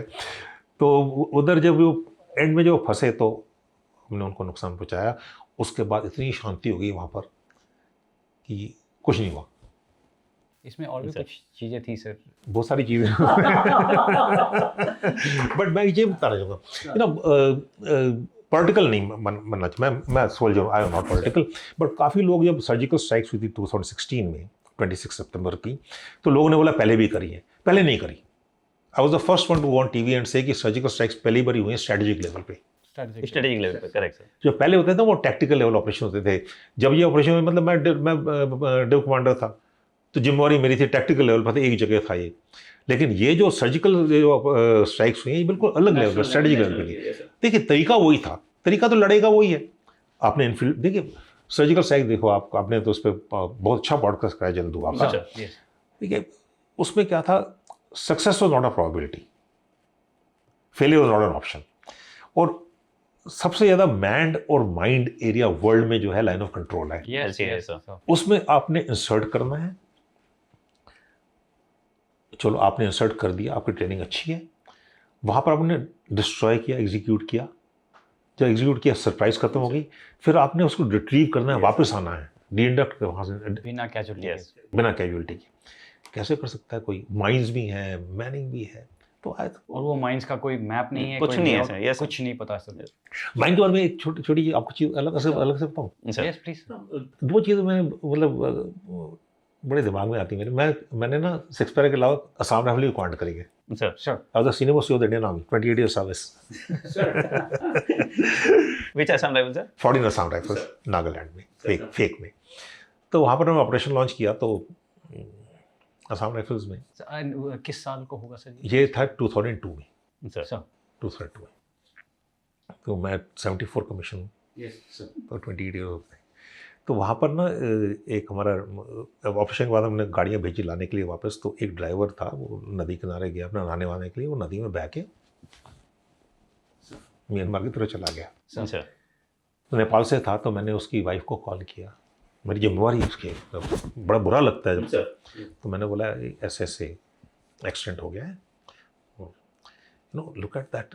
जहाँ पर भी कहीं नेपाल में किसी गाँव में, बताओ उसने मुझे क्या बोला। कहते साहब ये बताओ उसके साथ कितने और आदमी गए हैं, क्योंकि उसको पता था उसका हस्बैंड जो है वो एमटी ड्राइवर है, अगर गाड़ी का एक्सीडेंट हुआ तो और भी लोग होंगे। तो she was not concerned about her husband, she was concerned कि और कितने लोग गए हैं। तो ये हमारा थॉट्स है। और दूसरी चीज़ बताओ, माइंड की बात कर रहे थे आप। I was talking to one of the COs para battalion की, तो गए, कैजुअलिटी हो गई ऑफिसर की, पैर उड़ गया हमारे रेजिमेंट का ऑफिसर। तो सीओ ने, उसकी वाइफ भी सर्विस में थी, she is not an officer, उसको कॉल किया कि ऐसे ऐसे हस्बैंड का, मतलब माइंड के, बट ठीक। उसने पता क्या पूछा उससे, कि वो रूट इन में हो कि रूट आउट में हुआ, मतलब कि मिशन कंप्लीट होने के बाद हुआ या मिशन में पहले हुआ। उसने बोला मिशन के बाद हो, कहते थैंक गॉड। तो ये जो चीज़ें हैं ना, ये कहीं और नहीं हो सकती, कि फैमिलीज़ का सपोर्ट हमारा बहुत है। मतलब look at a young girl, कितने हो गए, 24-25 साल की, वो ये नहीं पूछ रही कि उस हस्बैंड का, ये पूछ रही कि उसका मिशन के बाद हुआ या मिशन से पहले हुआ, कि अगर वापस आ रहा है इसका मतलब मिशन कंप्लीट करके आ रहा है। कंप्लीट हो गया सर। तो ये मैं बता रहा हूँ, ये जब आप सर्जिकल स्ट्राइक की बात करते हैं ना, ये छोटी छोटी चीज़ें हैं which give us the strength to do the impossible. मैं बाकी बड़ी मतलब यस यस सर। थोड़ा एक्सपोजर है, मैंने बाकी आर्मीज की देखी हैं, गए हैं, जॉइंट एक्सरसाइज करी हैं, चाइनीज़ हैं, चाहे अमेरिकन हैं, लेकिन जो हमारे ट्रुप्स हैं उनका मुकाबला नहीं है कोई भी। सर कोई शक नहीं सर। सर ट्रूप्स की बात है एंड कई सारा जैसे आपसे डिस्कस पहले भी हो रहा था, हमारे जो यंग लीडर्स हैं सर, वो कैसे हैं? देखिए, दे आर द बेस्ट। 99 का कारगिल हुआ था। कारगिल में क्या ऑफिसर्स के जो था, आई थिंक कारगिल की जो लड़ाई है वो 99 की कारगिल की बात कर रहा हूँ, क्योंकि वहाँ मैं पहले जैसे बताया नौकरी कर चुका था, तो मुझे दिल्ली से भेजा गया, जनशंकर प्रसाद डीजी इन्फेंट्री थे, मैं डायरेक्टर पर एसएफ था, डायरेक्टर इन्फेंट्री से मुझे भेजा गया कि जाके आप इन्फेंट्री से फीडबैक में 27 यूनिट विजिट करी मैंने वहाँ पर। 27 infantry units, only infantry units basically. बाकी से बात करी और क्योंकि मैं एरिया को जानता था वहाँ पर, तो उनसे बात कर पाया।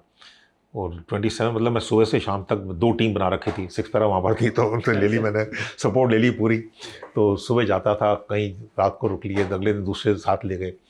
तो but cut a long story short, I think Kargil was recaptured Kargil heights by our junior leaders. Yes sir. No, Vikram Batra हो, Anyone, Manoj yes, sir. Pandey हो, मनोज पांडे सर, सब या आप लोग, थापर सर, थापर, विजय थापर हो, Yes. ये तो नेम्स नोन है। ऐसे बहुत सारे जो नोन भी नहीं है, और जो एक बदलाव आए उसके बाद जो हम कहते हैं ना हमारे जूनियर ऑफिसर्स ठीक नहीं है, ऑफिसर्स ठीक नहीं आ रहे हैं, वो बदली हो गया फिर, because they won the day for, मतलब कारगिल को रिकैप्चर करना is impossible, let me tell you that. और उसके बाद पूरे डीएस को लेके गए थे दिल्ली से, डिफेंस अटैचे होता है ना जो, Yes, sir. उनको लेके गए वहाँ पर। तो रोड पे खड़ा गया, बताइए टोलोलिंग है, ये टाइगर हिल है, दिखता है टाइगर हिल रोड से दिखती है, Yes, sir. टोलोलिंग तो बिल्कुल रोड पर ही है, ठीक है ना। तो मतलब ये सब दिखता है वहाँ से। उनको हमने ये कैप्चर किया, तो एक उसमें से one of the western countries का डीए था, वो कहता है तुम पागल हो, तुमने ये कैप्चर किया, कैसे कर सकते हो ये? तो उससे पूछा गया भाई तुम क्या करते हैं? कहते we would have nuked them. उसके वर्ड्स हैं ये कि हम उनको न्यूक्लियर छोड़ देते। No one can capture such item. तो कैसे करोगे आप? 2 कदम ऊपर जाओगे, 3 कदम नीचे आओगे।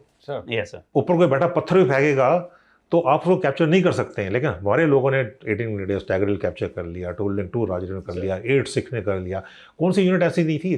सब पैरा यूनिट्स वहाँ पर थी, पैरा ब्रिगेड थी पूरी वहाँ पर। अगर हम उसको देखिए, वी आर रिस्पॉन्सिबल कंट्री हमारा।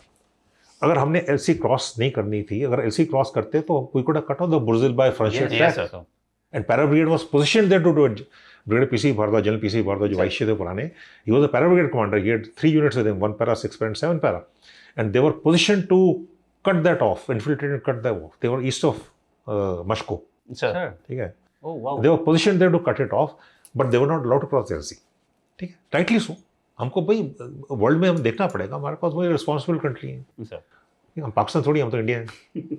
सर अगर एज्यूम करते हैं सर कि इन्फिल्ट्रेट करते, कितना अंदर जाना पड़ रहा था सर? नहीं, 4-5 किलोमीटर तो रोड है उनकी, जो फ्रंशियर ट्रैक है, बुर्जिल बाय फ्रंशियर ट्रैक है ना, पूरा बैटल चेंज हो जाता सर। बुर्जिल बाय फ्रंशियर शकमा, ये ट्रैक है। और जो रोड है ओल्थिंग थंग एक्सेस है ना, वो रिवर है, उसको कनेक्ट नहीं करता है। तो जितना काक्सर कारगिल से जो काबुल गली तक है, मशकोर बियॉन्ड उसके, बकरवाल और ये पूरा एरिया, ये पूरा कट ऑफ हो जाता है उनका। वो कैसे सस्टेन करते? मैप चेंज हो जाता है। सस्टेन कैसे करते हो सर? वो भी तो, वो हमारी रोड कट ऑफ करने आए, पूरा बैटल चेंज हो जाता है। देखिए, वो हमारी रोड कट ऑफ करने आए थे पंड्रास रिज से। अगर वो पंड्रास रिज, देखो उन्होंने मशको क्या किया, उन्होंने मशको क्रॉस नहीं किया, वो मशको के दूसरी तरफ थे। वहाँ से पंड्रास रिज पे आ जाते तो हमारे बिल्कुल हाईवे कट कर देते वो। एम तो उनका वही था, वो कर नहीं पाए। और अगर हम उनको आउट मैनोवर करते, देखिए टैक्टिकल लेवल की बात करते, आउट मैनोवर करते और पीछे से बुर्जिल बाई, जैसे हमारा गुमरी है, ठीक है, जोजिला है, वैसे बुर्जिल बाई है उस तरफ, बुर्जिल बाई की रोड को कट ऑफ कर देते तो उनकी पूरी कट ऑफ हो जाती। उनके एक ही रोड थी एक्सेस उनकी, हमारे तो दूसरा एक्सेस भी तो हमारे पास तो रोहतांग वाला, उनका एक ही एक्सेस था हमारा। But we are not allowed to cross LC, and rightly so, that is geopolitics. आपको नहीं लगता कि शायद वो हो जाता तो बहुत? मैं तो I was praying for it. हमारे तो पूरे सब कुछ तैयार था करने के लिए। क्योंकि सर जो हम अभी हाइट्स में चढ़ करके कैप्चर कर रहे थे, तब वो उनका रोल हो जाता। They would have tried to climb heights और फिर हमारे ऊपर अटैक करते, हम डिफेंसिव हो जाते, we would have cost so much of casualties. वो कभी नहीं करते, उनकी हिम्मत नहीं करने की, सर वो कर ही नहीं सकते। तो वो एरिया हमारा हो जाता सर। एरिया हमारे कहती जितने यहाँ उनके इंट्रूशन थी वो they would have starve to death. Yes, time की बात थी ना। यस यस वो भाई कारगिल को रिकैप्चर करना कोई ऐसे थोड़ी कर सकता है, कोई इंडियन आर्मी कर सकती है, बाकी कौन कर सकता है बताइए। सर। वो करते नहीं, कहाँ से करते वो? इफ यू यस यस बिल्कुल सर। देखिए हमने तो करा ना at a great cost, but हमने करा। वो कैसे करते, वो कैसे इंडक्ट कैसे करते बताइए। पर आप ये देखिए जून का महीना है, अभी जुलाई शुरू हो गया है, वो जुलाई था तब इस टाइम चल रहा था। जोजिला जो है जुलाई में खुलता नहीं था, वो तो मई जून जुलाई में जाकर खुलता था एंड में, वो मई में खोल दिया। तो गॉड भी तो इंडियन है। नहीं ऑल गॉड्स इंडियंस भाई, आप एक थोड़ी होता है 84 लाख देव देवता पूजे करते हैं, तो ऐसे थोड़ी होता है। तो देखिए जोजिला 99 में खुल गया। Yes sir. नहीं तो पहले तो खुलता ही नहीं था वो तो 90 डेज 100 डेज का पीरियड होता खुलने का उसका। सर सर्जिकल स्ट्राइक की हम बात कर रहे थे, तो मेरी यूनिट ने भी सर 21 ने म्यांमार में one of the initial surgical strikes किए थे सर। आपका सर यू बीन 20 मेरी यूनिट भी है, कंग्रेचुलेट लेकिन हैट्स ऑफ टू यू। देखिए जो सर्जिकल स्ट्राइक्स हुए थे ये 4 जून को डोगरस का एम्बुश हुआ था sir. Sir yes and it was a bad one. ठीक है, हो जाता है, आई एम नॉट सेइंग कि नहीं होता है, हो जाता है। डोगरस वेरी गुड रेजिमेंट। तो उसके बाद 9 जून को ये स्ट्राइक गई थी and it took the world by surprise again. No one expected a reaction like that. It had not happened for years. Sir. Yes It had not happened for years actually. देखा जाए तो 85 में नवंबर 85 में हमने ये plan किया था। 1 para भी थी, 6 पैरा भी थी उसमें, and we had gone across नोएसा से खोंसा खोसा खासा होते हुए उनका GHQ था वहाँ पर। तो वहाँ पर हमको बोला गया था कुछ करने के लिए, एंड में हुआ नहीं था वो। ठीक है, तो it did not. General Lahiri was the GOC and general Bakshi Joginder Singh was the co commander. तो ये सब आए थे, रोहन में ट्रेनिंग देखते थे पूरी plan. But hats off to 21 para ऐसे जो को 4 जून को एम्बुश हुआ और 5 दिन के अंदर जो लॉन्च कर दिया। That is the readiness I am talking about. अगर आपने एंटीबी देखे 1 महीना, जैसे आपने बोला 1 महीना लगाया था उनको, किसी को देख ले बहुत टाइम लगाते हैं ऑपरेशन करने के लिए, बट 5 दिन के अंदर एक लॉन्च करना एक ऑपरेशन, वो जंगल्स में जो इंडिया म्यांमार बॉर्डर पे जंगल्स हैं वो they are very dense jungles, and वहाँ ट्राइबल्स हैं, वहाँ का जो तो अलग सा सिस्टम है वहाँ पर, उनके कोड्स अलग हैं, उनके कॉल्स अलग हैं, सरप्राइज अलग है। एंड वो ये ना इंडिया देखते हैं म्यांमार देखते हैं, तो ट्राइबल एफिनिटी है उनकी, दे आर ट्राइब्स। उनके आपको समझ नहीं आएंगे वो कैसे सिग्नल पास करते हैं, मतलब ओल्ड टाइप ऑफ सिग्नल्स हैं और आपको तो पता ही, आपको मतलब वो और उस टाइम पे रेड करना, सक्सेसफुल रेड करना to achieve that task in that terrain which is very difficult terrain and with precision and come back without casualties again, without casualties. Hats off to 21 para, hats off to you people. Our units. Yeah. No, I would say okay, your unit, you have a more right of you having served out there and having been blooded there and fought with them. So I think that was an indicator of what changing politico-military. Yes, sir. Politico-military will change. That was a change. And I've spoken to the chief was General Dalbir Singh, and we are course mates and good friends. So we had discussed this operation over this thing. And as it was happening for the first time and happening such a short notice, but he was very sure that 21 para would do it. That's a trust he had. तो जब ये किया गया, I think that was an indicator of changing India. Sir बदलता भारत। हाँ, जो उसके बाद हम देख रहे हैं सर। हाँ, कि अभी जो है इंडिया चेंज हो रहा है, we can protect and project our interest. So that was the first indication. The second indication was the surgical strike of 2016 actually. Sure. So Pakistan never thought that we will do it in the West. So I suppose hats off to 21. A very, very difficult operation, very delicate operation, not a difficult, very delicate operation with different dynamics altogether. तो वो जो आपने किया है मेरे ख्याल से I should salute each and every one who took part in that and the unit who trained for it and who's I think Assam Rifle बोलते हैं फ्रेंड्स ऑफ नॉर्थ ईस्ट अच्छा Yes, and yes. 21 paracef is I suppose the peacekeepers there. I was personally not part of the operation sir, but इसके details sir मेरी अभी book publish हुई है sir, उसमें पूरे हैं. Yeah, I've done reading it. Actually, that book is it's a very good book as it looks at, and everyone should read it because it's very simply put. It's easy to read and relate book. Sir, thank you. I've just been through it, so उसको आराम से पढ़ो, अपना आराम से बैठ के you can relate to it. Actually, it's so easy to comprehend. Thank you so much sir. Sir आप 33 कोर में सर आपने चाइनीज़ के साथ में फेस ऑफ वो किया है सर, बड़े क्लोजली देखा है sir. So we got lot of questions about China sir, because हमारे ऑडियंस में से लोग चाइना के बारे में जानना चाहते हैं कि पाकिस्तान तो बहुत हो गई बातें. सो शुरू यहाँ से करते हैं सर कि how is this face offs और what is your opinion of them sir. देखिए चाइना के साथ ना अगर आप देखा जाए तो मैं 2020 से पहले की बात करता हूँ पहले. Sir yes yes. I think बहुत PLA और इंडियन आर्मी खास तौर से हमने बहुत अच्छी तरह मैनेज कर रखा है. लास्ट जो शॉट था एंगर में फायर होता वॉज 25 अक्टूबर 1975. सर ठीक है. उसके बाद 2000 गलवान तक we maintain peace and tranquillity. जैसे मर्जी मेंटेन करा ना, दोनों ने करा, बहुत अच्छी तरह से करा. तो नॉर्थ ईस्ट एक्सपर्ट हो.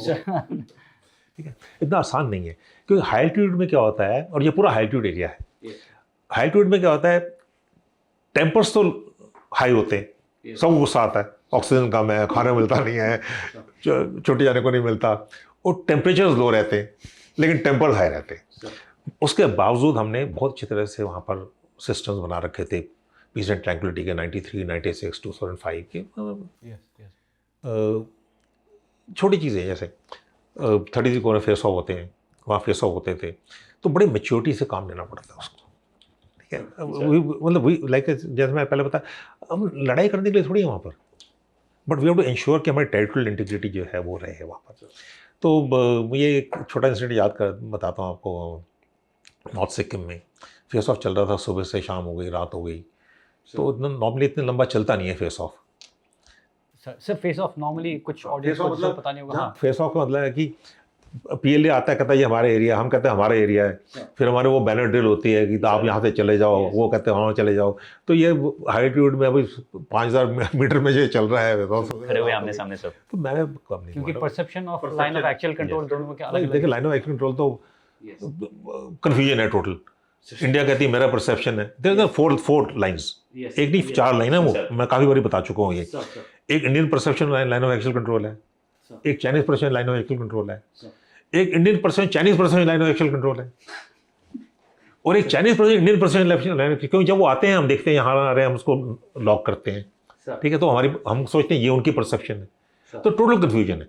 उस कन्फ्यूजन के बावजूद हमने ये मेंटेन कर रखा है. सर तो यहाँ पर तो मैं कोर्ट कमांडर में कंपनी कमांडर को बोला, मैंने कहा सर मैंने सब चैनल क्रॉस कर दिए. मैं सीधा कंपनी कमांडर से बात करी. मैं कहा यार सामने तेरे कौन है? कहता ये है. कहता उसमें कैप्टन साहब था जो इंटरप्रेटर था उनका. मैं को उसको बुला, उसका ऑफिसर को बुला, उसको बोल भाई मेरा कोर कमांडर है पैराट्रूपर है, पागल आदमी वो. मैं ऐसे ही बताना उसको. उसने मुझे बोला है कि 3 चीज़ें बोली हैं. नंबर 1, तुम जब तक यहाँ रहोगे खाना चाय हमारे ऊपर होगी. दूसरा, तू जा दे रहे ऑफर. हाँ अब वो यार चल गिव देम, कोई फर्क नहीं पड़ता. वो सिगरेट ज़्यादा पीते हैं, सिगरेट ज़्यादा पीते हैं, दारू ज़्यादा पीते हैं, तो उनको क्या फर्क पड़ता है. उनको नहीं आता. उनके मैं बता PLA आते, उनका राशन नहीं होता, खाना नहीं होता उनके पास. उनको जूस दो, सिगरेट्स दो, हम दे देते थे. क्या मैं उसने बोला भाई खाना वाना हम देंगे आपको, कोई प्रॉब्लम नहीं है, आप एक कदम आगे नहीं आओगे. उसने मुझे बोला जा तो तू यहाँ से रिटायर होगा, तो यहाँ मरेगा, मैं नहीं पीछे हटने वाला यहाँ से, और तेरी मर्जी है, तूने जो करना है कर ले. तू यहाँ से हटेगा नहीं, यहाँ से रिटायर हो जाएगा या यहाँ मर जाएगा. ये मेरा हुक्म है. मेरे एक पागल पैराट्रूपर बैठा है मेरे ऊपर, कोर कमांडर मेरा, उसका हुक्म है कि ये भाई तेरी देखभाल मैं करूँगा, और मैं यहाँ से रिटायर होऊंगा, यहाँ मैं मरूंगा यहाँ, लेकिन तो ये आगे नहीं आने दूंगा यहाँ पर. तो ये 2-3 घंटे के बाद वो वापस आया, हंस के चला गया. वहाँ से कहता है ठीक है वापस जा रहे हैं. तो ये एक तरीका था करने का. Wow sir. देखिए हमारे जवान जो है ना चल रहे थे 2 लाइन में. मुझे बोला क्या कि नहीं पता. मैं सच बताया करो, ऐसा झूठ में बोलना. तो एक जैसे लाइन है ना, उनको अंदर नहीं आने दे रहे, तो पेट्रोल चल रहा है. तो एक उनका थोड़ा चटक मतलब line of control, actual control के साथ में वो उधर चल रहे हैं, हम लाइन ऑफ कंट्रोल मार्क तो है नहीं, वो अपनी तरफ जा रहे हैं, हम अपनी तरफ जब सोच रहे हैं, दोनों साथ चल रहे हैं, वो अंदर आने की कोशिश कर रहे हैं, हम अंदर जाने की कोशिश कर रहे हैं। सर ठीक है, तो उसने एक ने क्या किया, इसका ना मैगजीन निकाल ली, उस तरफ चला गया, हमारे जवान का मैगजीन निकाल उधर चला गया। ठीक है, वही मैगजीन निकल गई यार, सलामती, मैगजीन सलामती बहुत बड़ी चीज़ है। तो उसके पीछे एक हवलदार था, वो भी तेज था, उसने देखा कि वहां पर एक उल्टा टोपी करके सिगरेट लगा के चल रहा है, काफी चलते हैं वैसे, उसने उसका हथियार खींच के ले आया। ठीक है, फिर उन्होंने दोनों ने डिसाइड किया कि तू मैगजीन वापस कर दे, तू हथियार वापस कर दे, लेकिन किसी को बताना मत। नहीं, मैं आपको बता रहा हूँ कि मतलब लोग सोचते थे दुश्मनी है, देखिए जो आदमी वहाँ काम कर रहे हैं, हमेशा बोलता था मैं उनको आते हैं, उनको जूस वूस पिला दो, क्या फर्क पड़ता है सर, वो सुबह 4 बजे चलते हैं, उनका बदोबस्त हमारे जैसा नहीं है सर, हम कर लेते हैं भाई, हम अलग हैं बिल्कुल उनसे, तो उनको दो। अभी दीपसंग हुआ था 2013 में, फर्स्ट इंट्रूशन हुआ था, ये मैं डीजे में था तब। अब देखिए उस इंट्रूशन में 22 दिन चला था वो, 22 डेज, और पहली बार इंट्रूशन हुआ था सुंदरोंगचू के बाद, 86-87 के बाद, तो हमारे कुछ नहीं था, बट इन्होंने क्या किया, वहाँ खड़े रहे, डटे रहे, and the Chinese PLA went back. 2020 में PLA वेंट बैक, आज तक कभी नहीं गए। उनका देखिए जो चाइनीज़ हैं उनकी स्ट्रेटजी है, क्या स्ट्रेटजी उनकी, क्लेम, सबसे पहले क्लेम करेंगे, फिर आके ऑक्यूपाई करेंगे, ठीक है, क्लेम ऑक्यूपाई, फिर लीगलाइज करेंगे उसको, मतलब वो लीगलाइज करेंगे उसको, लीगलाइज करने के बाद उसको इंटीग्रेट करेंगे, फिर एक्सप्लॉइट करेंगे। पांच स्टेजेस उनकी, जहां भी देख लीजिए आप, ठीक है। तो वो 2020 में भी आए, जैसे उन्होंने ऑक्यूपाई करा, क्लेम करने की कोशिश करी, but they have to go back because our troops were there, we were there, ठीक है, hats off to them, altitude में बैठे हुए। एंड फिलॉसफी क्या है, सिंपल फिलॉसफी थी, जो मैं जब बोलता, नो ब्लिंकिंग, नो ब्रिंकमैनशिप। अब ब्लिंक नहीं करेंगे, पीछे नहीं हटेंगे, लेकिन आप उसको बढ़ाएंगे भी नहीं आगे। We are not here to fight wars, like I said. So what is the way ahead, sir? Like China neighbour है सर हमारा, एंड दोनों ही कंट्री मैं कहूँगा कि ग्लोबल उसमें आज की डेट में काफ़ी पावरफुल पोजीशंस में है। देखिए हमारी जो मेन एडवर्सरी चाइना है, पाकिस्तान कंफर्ट लेवल है हमारा, मैं ऑनेस्टली बता रहा हूँ, और China respect strength, we have to get strength. अभी 2013 में पहली बारी हमने सैंक्शन लिया था, जिसको माउंटेन स्ट्राइक कोर बोलते हैं। Yes.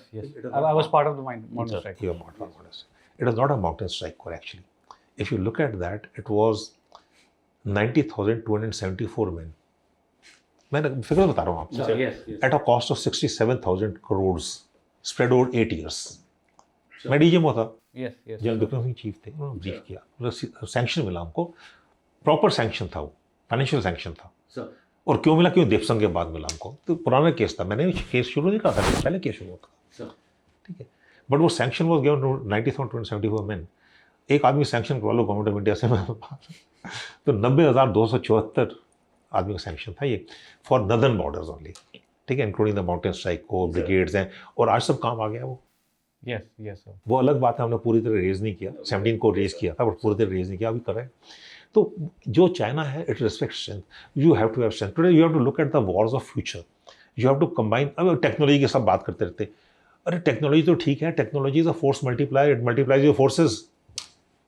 सब कहते हैं technology, it is not a force substitutor. आप टेक्नोलॉजी लाओगे, आपके देखिए, आपको LC तो पेट्रोल करनी पड़ेगी, मैन करनी पड़ेगी, आपको LAC मैन करनी पड़ेगी। आदमी का कोई, there is no substitute for a man, उसका कोई सब्स्टिट्यूट नहीं है। आपको ड्रोन आपको बता देंगे आ रहा है, लेकिन आपको काम तो वहाँ करना पड़ेगा ना आपको। और ड्रोन्स भी हाइट्यूड में मेन प्रॉब्लम क्या है, power bank. You can have the best of equipment, power bank कहाँ से आएगा उसका? कोई दुनिया 5000 मीटर का पावर बैंक नहीं बनाता है, जरूरत नहीं पड़ती किसी को। तो we have to look at technology from Indian perspective and make sure it works in the altitude require, not in the labs in Delhi, not in the rooms in Delhi, ठीक है ना। वो कंपनी कमांडर है, वो बोलेगा भैया ये इक्विपमेंट चाहिए मुझे, एंड चाहिए इक्विपमेंट, लेकिन man and leaders are not substitutable, they are the best. Sir but again हम जब चाइना की बात कर ही रहे हैं सर, तो टेक्नोलॉजी में there is a huge gap. अभी हम जो मेक इन इंडिया की बात कर रहे हैं, but if you look at it, आधा भी नहीं sir, 95% of the stuff is already being made, वो तो चाइना में बनते हैं सर। सो वो है, प्लस अगर अभी हम देखें सर, उनकी ड्रोन टेक्नोलॉजी से लेकर के पहले उनके एयरफोर्स वगैरह भी sir aircraft were not too good but they have become pretty good as of now. Technology बहुत अच्छी है उनके पास। रोबोटिक्स, अभी कुछ वीडियोस देख रहा था मैं, कैसे सर वो स्कूल के बच्चे रोबोट्स के साथ डांस कर रहे हैं। सो आई एम श्योर सर आपने भी एज ए DGMO भी हैंडल किया होगा सर। सो हमारे लिए क्या विजन होगा सर हमारी आर्मी के लिए to meet that kind of a gap? देखिए, चाइना टेक्नोलॉजी बहुत आगे आपसे, and we should not compete with China, we can not compete with China. But how do we fight them sir? How do you fight them? It's all economic sir. आप अपना ना देखिए, you have to think long term. अपने structures change करो, अपने system change करो। हमारे किसी की कमी नहीं है, हमारी प्रॉब्लम है स्ट्रक्चर्स की। अगर उनके बच्चे बनाते हैं, हमारे बच्चे बना सकते हैं, लेकिन हमारी प्रॉब्लम क्या है? L1। सर ठीक बता रहा हूँ मैं आपको। आप बोलेंगे L1 मतलब लोएस्ट बिडर। लोएस्ट बिडर कहाँ से आएगा? चाइनीज पार्ट से आएगा। अभी लोग हम देखिए, अपने डाटा भी काम करते हैं, बाकी काम करते हैं, साइबर सिक्योरिटी भी है। लोग बोलते हैं साइबर सिक्योरिटी, अरे कुछ नहीं करने की जरूरत। जितनी आपकी जो ट्रैफिक लाइट्स हैं दिल्ली में, इस बार चाइनीज पार्ट्स। अगर मैं उसमें सबको ग्रीन कर देता हूँ, दिल्ली की क्या हालत होगी? ग्रिड लॉक हो जाएगा दिल्ली, मार पिटाई हो जाएंगी, कारें जल जाएंगी। लुक एट आपका जो one of the largest system in the world is the PRS system, passenger railway system, है ना? Yes sir. अगर मैं एक ट्रेन में एक बर्थ को 10 आदमी को लॉट कर देता हूँ, ठीक है, ऐसी 10 ट्रेनों में करता हूँ, 100 आदमी को लॉट करता हूँ, 1000 आदमी आ गए, वहाँ पर मार पिटाई हो जाएगी, क्या करोगे आप? तो these are small things we should be talking about. We already talk the big things.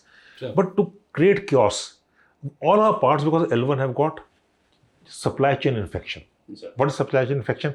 कोई ना कोई पार्ट है। मैं NT वाले से एक दिन बात कर रहा था, लार्जेस्ट फर्म्स है, तो उनकी जो टनल बोरिंग मशीन होती है, जो टनल बनाती है मेट्रो, तो वो ऑफ रोड होगी, तो उन्होंने उसको रिपेयर करने की कोशिश, वापस नहीं आ सकती, वहाँ नहीं हो सकता रिपेयर, 1 हफ्ता 10 दिन हो गए, तो उन्होंने फिर चाइनीज़ हैं बेसिकली, या तो जर्मन होंगी या चाइनीज़ होंगी।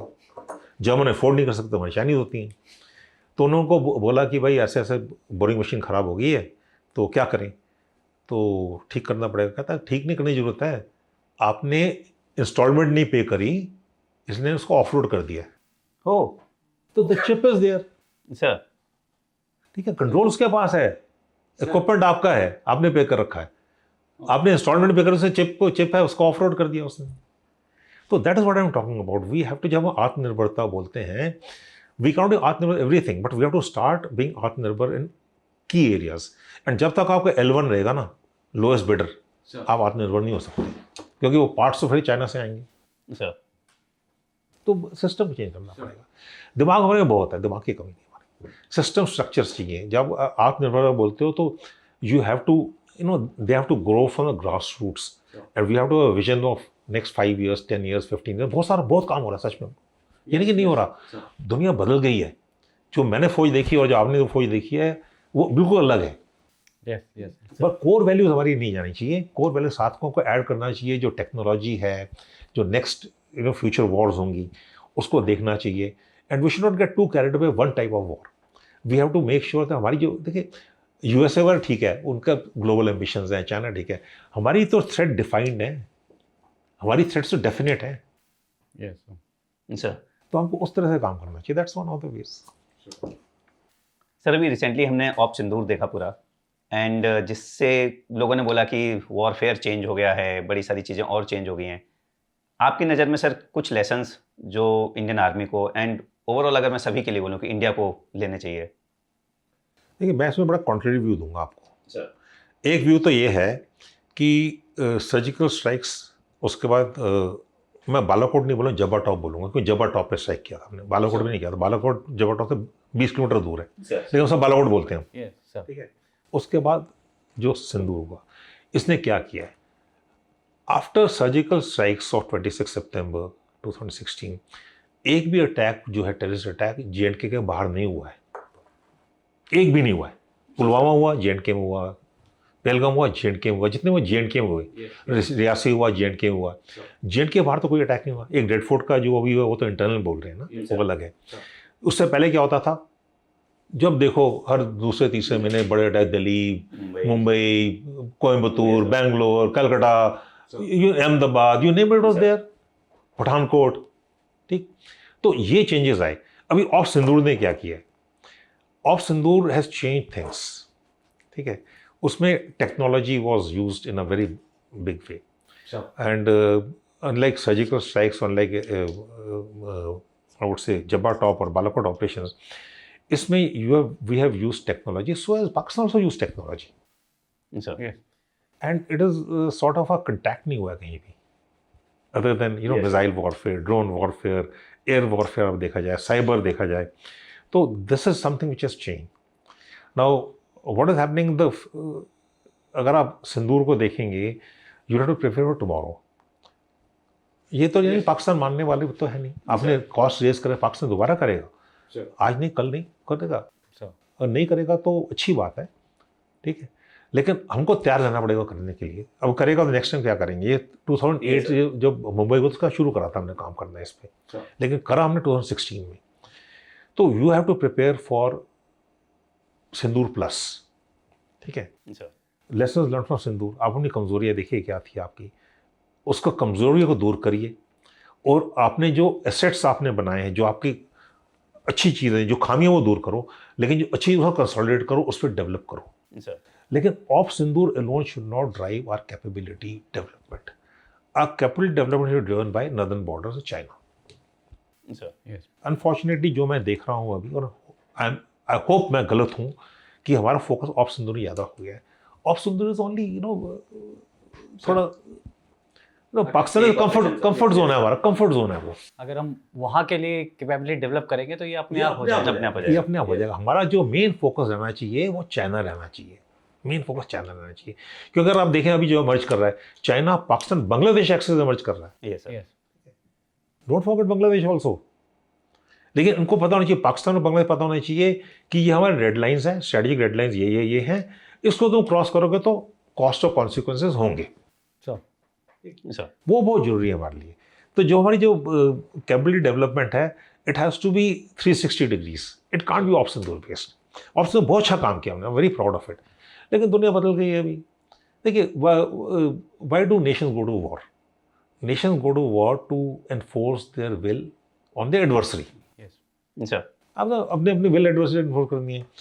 अब कोई विक्टर, आजकल की दुनिया में कोई विक्टर है ही नहीं, कोई वैंक्विश्ड है ही नहीं। Sir Russia Ukraine, yes sir, Russia जीत रहा है, यूक्रेन जीत रहा है। Sir in fact Iran US sir, Iran US, US कहता है मैं जीत गया, ईरान कहता है मैं जीत गया। सिंदूर इंडिया ने करा, बहुत अच्छा किया, पाकिस्तान कहता है मैं जीत गया। सर इजराइल बोलता है मैंने मार दिया, गाजा बोलता है मैं तो मारा ही नहीं। These are facts. Yes, Yeah. So today you are fighting the concrete domain. There are influencers. No, they are not. I would not call you influencer. I'm sorry if you use that wrong word. There are people. There are channels like you, monks and warriors, who can actually give out a lot of things. The cognitive warfare, जो cognitive domain है उसकी बात जो बहुत जरूरी है। When you talk of Sindoor, we should understand that we had some weaknesses there. उस weaknesses को दूर करिए। We have to understand there are a lot of good things we did. उसको कंसोलिडेट करिए। Let's not settle on past laurels. जो कल हो गया वो तो खत्म हो गया, अभी आगे की तैयारी करनी पड़ेगी। पाकिस्तान पता होना चाहिए कि अगली बारी इससे भी ज़्यादा पेमेंट होगी, इससे ज़्यादा कॉस्ट होगी उसकी। अगर कॉस्ट नहीं, पाकिस्तान इतनी जल्दी मानने वाला नहीं है। So we have to understand that Pakistan में कॉस्ट होगी, उसको पनिशमेंट मिलनी चाहिए, उसको पनिशमेंट इतनी मिलनी चाहिए कि वो क्रॉस ना हो। अगर होता तो होने दो। He should understand that he is more needy than us, ठीक है। But your main focus has to be China. That's what. जैसे आपने बोला सर, तो will just go little back वापस चाइना में सर। जैसे सर चाइना का अभी ये बेल्ट एंड रोड इनिशिएटिव और इवन स्ट्रिंग ऑफ पर्ल्स काफ़ी नोन है सर। ये strategy he can always use it against India, encircle करके। इंडिया का कोई काउंटर स्ट्रेटेजी है सर? आई एम श्योर होगा सर, अगर इट कैन बी डिस्कस्ड। नहीं, इट कैन बी डिस्कस्ड। बहुत बिल्कुल ठीक बोल रहे हैं आप। चाइना जो है हमारा मेन एडवर्सरी है, और China will not let India grow. US also will not let India grow. Let me also tell you that. उनके अंडर सेक्रेटरी जो आया था राइसन ने डायलॉग में साफ बोल दिया, we will not do the same mistake as we did with the rise of China, we will not let India rise. ठीक है, no one let you rise. Today geopolitical world है, मतलब India is India, the largest population in the world. You got the second largest army in the world, the third largest armed forces in the world. और क्या चाहिए आपको, बताइए। Economic power आपके पास है, military power आपके पास है, जियोपॉलिटिकल पावर आपके पास है। तो but the fact is that China जो है is challenging the US for the bipolar world. और सब भाई शी जिनपिंग ने बोल दिया during the visit of President Trump कि we will not, you know, Thucydides trap जो उसने बोला है कि ना देखिए पिछले 500 साल में 16 ट्रांजिशन ऑफ वर्ल्ड पावर हुए हैं और ये 16 ट्रांजिशन जो वर्ल्ड पावर के हुए हैं 12 have been violent, only 4 have been peaceful. Now we are seeing another transition of world power where China is challenging the US for a bipolar world. If that transition happens and if that transition is violent, who gets impacted the most? India. हम neighbor है ना. Yes, yes. So we have to be prepared for that. And secondly, I think China needs India more than India needs China. Correct. One of the reasons मैं बोलता हूँ जो उन्होंने 2020 गलवान किया ना, it was China's Himalayan blunder. मैं क्यों बोलता हूँ ये? क्योंकि चाइना जो यूएस को चैलेंज करेगा तो it will need a pro China India. अगर pro China India at least neutral India, क्योंकि इंडिया इज द फैक्टर जो यूएस को भी चाहिए और चाइना को भी चाहिए. जब दोनों लड़ेंगे तो तीसरा पोल कौन सा है? रशिया तो चाइना के साथ हो ही गया ऑलरेडी, रशिया को यूएस से जाएगा नहीं. तो India is the and we have to maximise this power. ये जियोपॉलिटिकल पावर है हमारे पास, जो स्ट्रेटजिक पावर है उसको मैक्सिमम करना चाहिए और इसलिए हमको तैयारी करनी चाहिए. We have to be a military power, we have to be economic power, we have to be a political power, we have diplomatic power also. And लोग बोलते हैं ना सॉफ्ट स्टेट, सॉफ्ट पावर है, सॉफ्ट स्टेट है. कोई soft state नहीं है. हम जहाँ हमारा काम आता है हम अच्छी तरह करते हैं. Believe in yourself. ठीक है, टाइम आने पे हम करते हैं. Let me leave it at that. Sir recently Indian army started with Bhairav battalion, अभी नई बननी शुरू हो गई है सर, कुछ रेजिमेंट्स की बन गई हैं. So what's the concept behind? मतलब कुछ लोग कह रहे हैं कि अभी ऐसा बटालियंस को सीआई में ज़्यादा यूज नहीं किया जाएगा, Bhairav battalion will take place.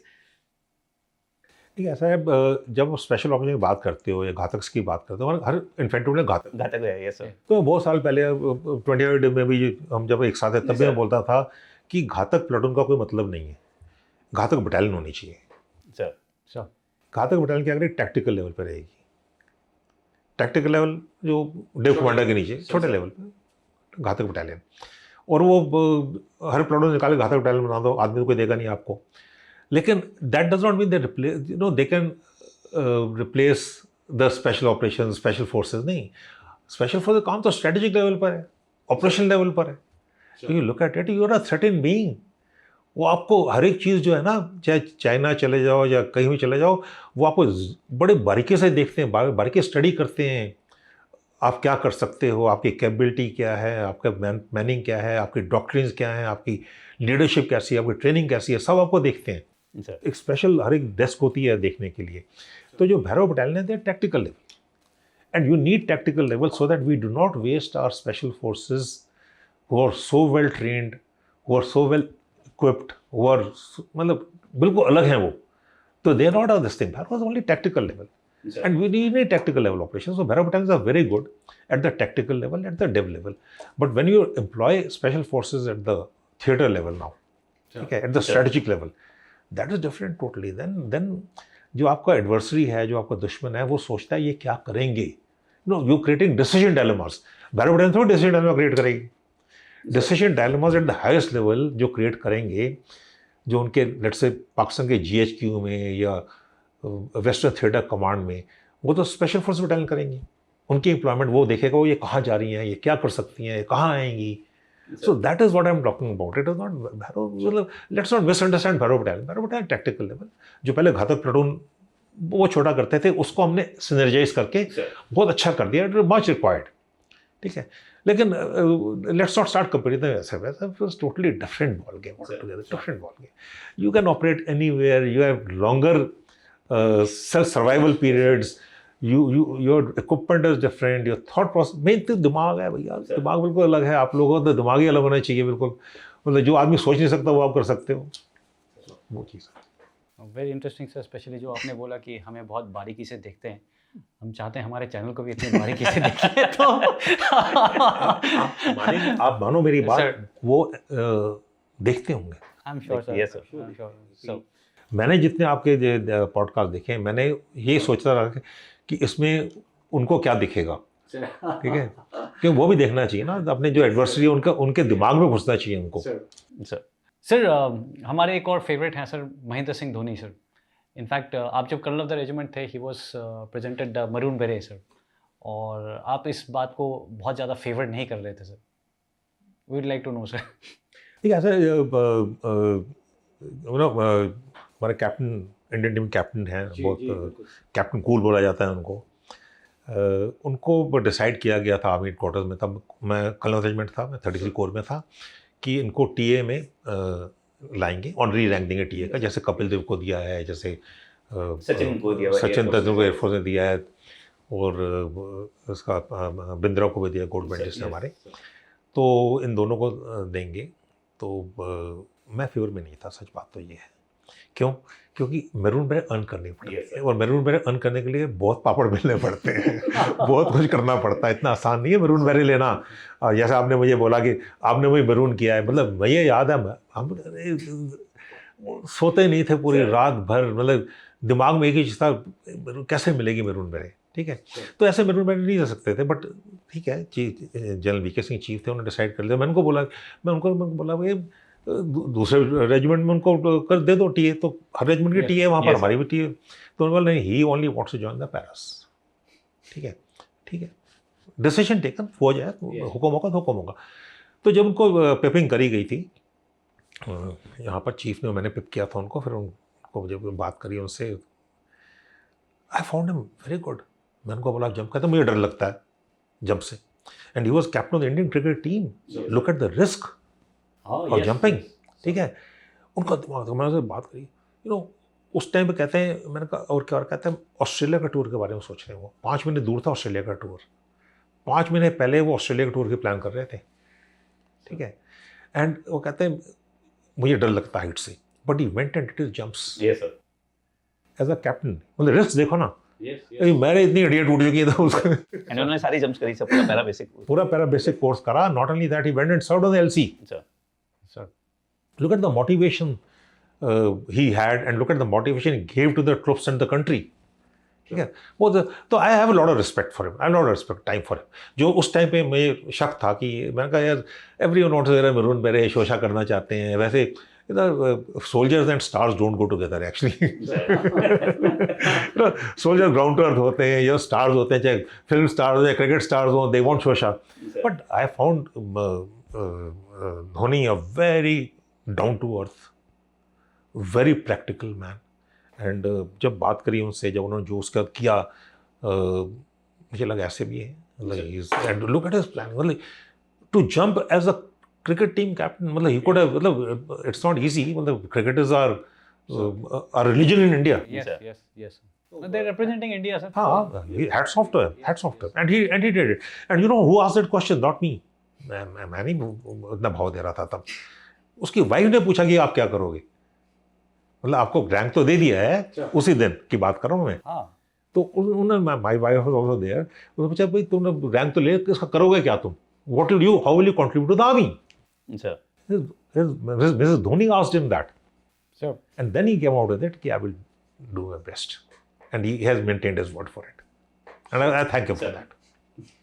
Sir civil में कुछ लोगों से मिलते हैं हम लोग, तो इनफैक्ट काफ़ी बच्चे हैं जो आर्मी में जाना चाहते हैं, एंड वो जब मिलते हैं तो बताते हैं कि सर मेरा एक बार हाथ टूट गया था, तो क्या मैं जा पाऊँगा या मैं कर पाऊँगा. एंड आपके बारे में सर, जब मैं 6 पैरा में था, बिकॉज मैंने लगभग 18 महीने से ज़्यादा 6 पैरा में निकाला सर, तो ऑफिसर्स हैं, सरफराज सर से काफ़ी बात होती थी, बताते थे कि भाटिया सर के आई थिंक 20 या 22 बार फ्रैक्चर हो चुका है, और कई बार मतलब ऑपरेशन थिएटर जा चुके हैं सर. तो आपने कैसे उनको ओवरकम किया सर? मैसेज टू यूथ सर, जो जिनको सेल्फ डाउट होने लगता है कि 1-2 चोट लग गई तो शायद वो फिट नहीं है. देखिए, चॉइस कोई नहीं थी सर. ये मेरा पैशन था नौकरी करना. जब स्पोर्ट्स में टूटी, एक्सीडेंट हो गया, जंप में I had a major injury in jump as a CO. We did the एक तो मेरा हुआ था हाइल्टीट्यूड में, हमने हाईएस्ट एवर ड्रॉप करा, मैंने बताया भूल के आपको. मोरे प्लेन्स में 5000 मीटर लगभग है, 4850 मीटर्स. जुलाई 1988 में पाकिस्तान ने, चाइना ने ड्रॉप किया था डोडॉक प्लेन्स में. तो हमको बुलाया गया, पैरा ब्रिगेड से एमओ बुलाया गया कि ऐसे किया तो मुझसे हाई करो. तो ब्रिगेड बलसार कमांडर थे, उन्होंने बोला कि हम ठीक है, he knew the area very well, Ladakh में, द DQ और देन 70 ब्रिगेड. तो उन्होंने बोला मोरे प्लेन से जंप करेंगे, more plane higher than that. We had to jump higher than the Chinese had jump basically. And सितंबर में 30 सितंबर में ड्रॉप किया, 7 पैरा की कम नहीं थी, मैंने भी जंप किया उसमें, I got injured that there also. Sir if I can just sorry छोटा सा इंटरप्शन सर, मैं मतलब मेरे लिए नहीं, हमें आइडिया है बट ऑडियंस के लिए कि what does it mean higher jump करने से थ्रेट कैसे ज़्यादा बढ़ जाता है? हाई अल्टीट्यूड जंप थोड़ा सा अलग हो जाता है देखिए सर। हाई अल्टीट्यूड जंप में क्या होता है, उसमें जब रेट ऑफ डिसेंट है पैराशूट का बहुत ज़्यादा होता है, क्योंकि रेडिफाइड दूसरा रेडिफाइड एटमॉस्फेयर है, और उस टाइम पे हमारे पास हाई अल्टीट्यूड पैराशूट्स भी नहीं थे। हमारे पैराशूट से PTRM जो 8000 फीट से जंप कर सकते हैं सिर्फ। सर HAP जो हाई अल्टीट्यूड पैराशूट्स हैं वो तो बाद में बने, उसके बाद बने, उस जंप के बाद बने, सर ठीक है, जीरो पॉर्सिटी क्लॉथ वाले जो हैं। तो जब हाई अल्टीट्यूड जंप करते हैं जो रेट ऑफ डिसेंट होता है वो दोगुना हो जाता है। जहाँ पर आप 14, 15, 16 फीट पर सेकंड आ रहे हो, आप 30, 35 फीट पर सेकंड आ रहे हो। तो it is like jumping from, जब लैंड कर रहे हो jumping from 2 storey building and you are with complete equipment. देखिए आपका वेट तो है ही है, और पैराशूट का वेट है उसका 20 से 25 किलो आपका इक्विपमेंट का वेट है, ठीक है। और जब हाई अल्टीट्यूड जंप कर रहे हो तो आपके पास हाई अल्टीट्यूड राशंस भी हैं, कैरोसिन ऑयल भी है, एमुनिशन भी है, हथियार भी हैं, स्लीपिंग बैग भी है, स्लीपिंग मैट्रेस भी है, 1 between 2, 1 between 3, ठीक है। इक्विपमेंट बहुत ज़्यादा होता है, तो मैन्यूरेबल भी नहीं है। There is lot of difference between parachuting and paratrooping. जो हम करते हैं वो पैराट्रूपिंग है, ठीक है। तो ये जो हाई अल्टीट्यूड जंप थी हमने तब की थी, तो उसमें मुझे चोट लगी थी। फिर एक जब मैं CO था तब उन्हें जंप कर दिया 800 मतलब 800 मैन जीरो मून में जंप कर, जीरो मून कंडीशन में। तो आई had a very bad injury that time also. मेरे आई जंप अर्ली, तो मैं ऊपर ही फंस गया था रिगिंग लाइंस में, आप तो जानते हैं। खैर वो गलती से बाहर आ गया, फंस गया था, टांग फंस गई, टांग मेरे एंकल, राइट एंकल फंस गया था। मैं थोड़ी जल्दी जंप करके ना, जब जंप करते हैं ना तो 0.9 सेकंड्स मिलते हैं हमको जंप करने के लिए, तभी तो 36 सेकंड्स होते हैं at the time of flight DZ के ऊपर। मतलब the aircraft flying at about 70 metres per second, ठीक है। तो 2800 मीटर्स 3000 का DZ होता है। तो जंप कर रहे हैं जब हम, तो 0.9 सेकंड्स होते हैं। तो मैं थोड़े जल्दी जंप कर दिया, तो पीछे का आगे वाले का पैराशूट आ रहा था ऊपर, हम फुली लोडेड थे, 800 आदमी जंप कर रहे थे। And they wanted the CO, the air force wanted the drop to be cleared.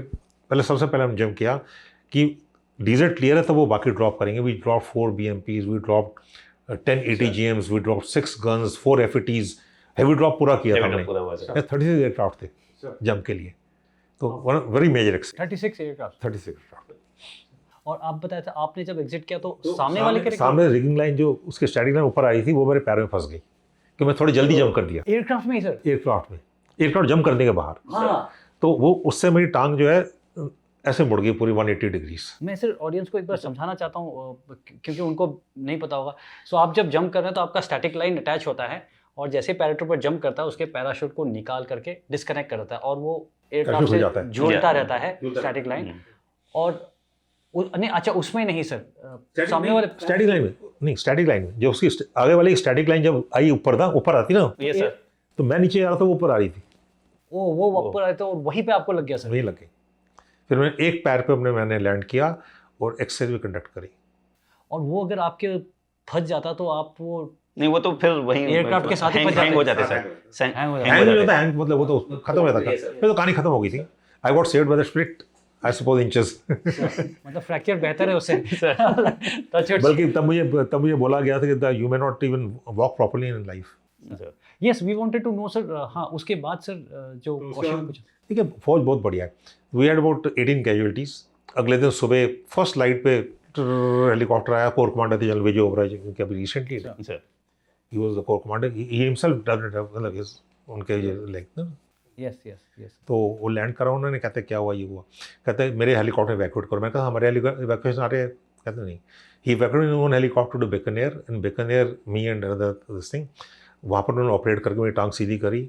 उसी रात को हमको एयर एम्बुलेंस में AN-32 में आगरा लाया गया। तो आगरा में उन्होंने देखा, कहते आगरा में इसका गुजारा नहीं है, मुझे फिर दिल्ली भेजा गया बाय एयर। दिल्ली में फिर सर्जरी हुई, मेरी 5 सर्जरी हुई नी की। और बाद में DGM में जनरल ककरिया, वो ऑर्थोपेडिक थे, जनरल ब्रिगेडियर BK सिंह 9 पर आगे बहुत फेमस डॉक्टर हैं, वो थे। तो सर्जरी करी उन्होंने ठीक ठाक, तो उसका करेक्टिव सर्जरी करी, फिर करेक्टिव सर्जरी करी। तो मैं चल सकता हूँ, अभी मैं गोल्फ खेलता हूँ रोज़, और मैं पूरे नौकरी आज रिटायर्ड शेप पर बाय द वे। लोग काफ़ी कहते हैं ना कि सीनियर ऑफिसर ऐसे करते हैं। All my injuries, my knee doesn't bend fully And I've done after that injury as CO, I commanded our Sounders Battalion, I commanded Mountain Brigade. फौज ने मुझे फील्ड में रखा पूरा टाइम उसके बाद 25 डेज 33 कोर हाइल्टीट्यूड पूरा तो ठीक है and I retired shape one वाह सर शेप वन मीन्स कि फिर रिटायर हुआ मैं sir in the and sir हमारे कुछ मेंबर्स हैं सर हमारे चैनल के जो हमारे परिवार का हिस्सा हैं सर तो हम उनसे पूछते हैं they send their questions for the guest so we have one question sir mister Vivek Rawat से है सर तो he wants to ask modern warfare increasingly demands integration of satellites, drones, electronic warfare, cyber capabilities, precision fires, conventional forces. From an operational planning perspective, what are the biggest challenges in synchronizing these diverse capabilities into coherent campaign, and how is this changing the role of operational commanders? Should I? नहीं ठीक है मैं समझ गया Staff college type का question है sir. Vivek is a warrior. He is not a monk. And I think जो question पूछा गया it's a question which is troubling everyone today. It is a very बहुत अच्छा question है ये मतलब इसको अगर हम इसको solution इसकी ढूंढ लेंगे अच्छी तरह से इसको optimize कर लेंगे will be future ready. तो हमारा पूरा जो जोर है अभी इसी में है to synthesize everything. To optimize everything problem cost की होती है अगर हमारे पास कॉस्ट होंगे हमारे पास देखिए टैलेंट की कमी नहीं है हमारे पास टैलेंट की कमी नहीं है गिवन द टाइम हम बना सकते हैं स्ट्रक्चर बना सकते हैं बट इसको पूरा सिंथेसाइज करना जब इंटीग्रेटेड थिएटर कमांड्स आएंगी तो this is all included in that it's not that is not this thought is already there कि you have to integrate everything and without integration काम नहीं चलेगा when we say integrate theatre commander doesn't mean only integrate theatre commander और theatre commander बना दिया एक when you integrate theater command you have to integrate the structures the systems everything in that and you have to integrate all your force multipliers from satellite to cyber when you talk about multi-domain operations I will go a step further multi-domain जैसे ये बात कर रहे हैं multi-domain में surface हमारे area में surface sand snow ये अलग अलग डोमेन्स हैं Yes, sir. ठीक है हम इसको अलग नहीं मानते हैं सरफेस सैंड स्नो हमारे स्नो भी है सैंड भी है सरफेस भी है सब सरफेस सी राइट साइबर स्पेस और स्पेशल ऑपरेशंस अगर आप इन सबको इंटीग्रेट नहीं करोगे तो ये नहीं चलेगा ये भी करना पड़ेगा उसके साथ पूरे आपको एवरी इसको कहते हैं शूटर सेंसर जो है आपका एक साथ चलेगा तो I think this is all the challenges and we I am more than sure because I also work for think tanks and all तो ये रोज़ का डिस्कशन चलता है हमारा इसको कैसे करा जाए and it is good to be outside I am not responsible तो जो लोग रिस्पॉन्सिबल है आई डोंट पिटी देम हमारे टाइम पे फौज बड़ी सिंपल थी अपना मारा ठोका चला but this is a very good question I hats off to you Sir, one more question, sir. Pratibha Chopra ma'am, sir, and she is very dedicated follower of our channel. So, what life lessons would you give to the parliamentarians of India and the bureaucrats, the IAS, IPS, etc., if you were to conduct lessons on strategic thinking in order to solve India's multifaceted problems? And sir, I think this is the question, sir, because ma'am ने आगे add किया कि we are in a country which rules more on the rule of man mantra than on the rule of law.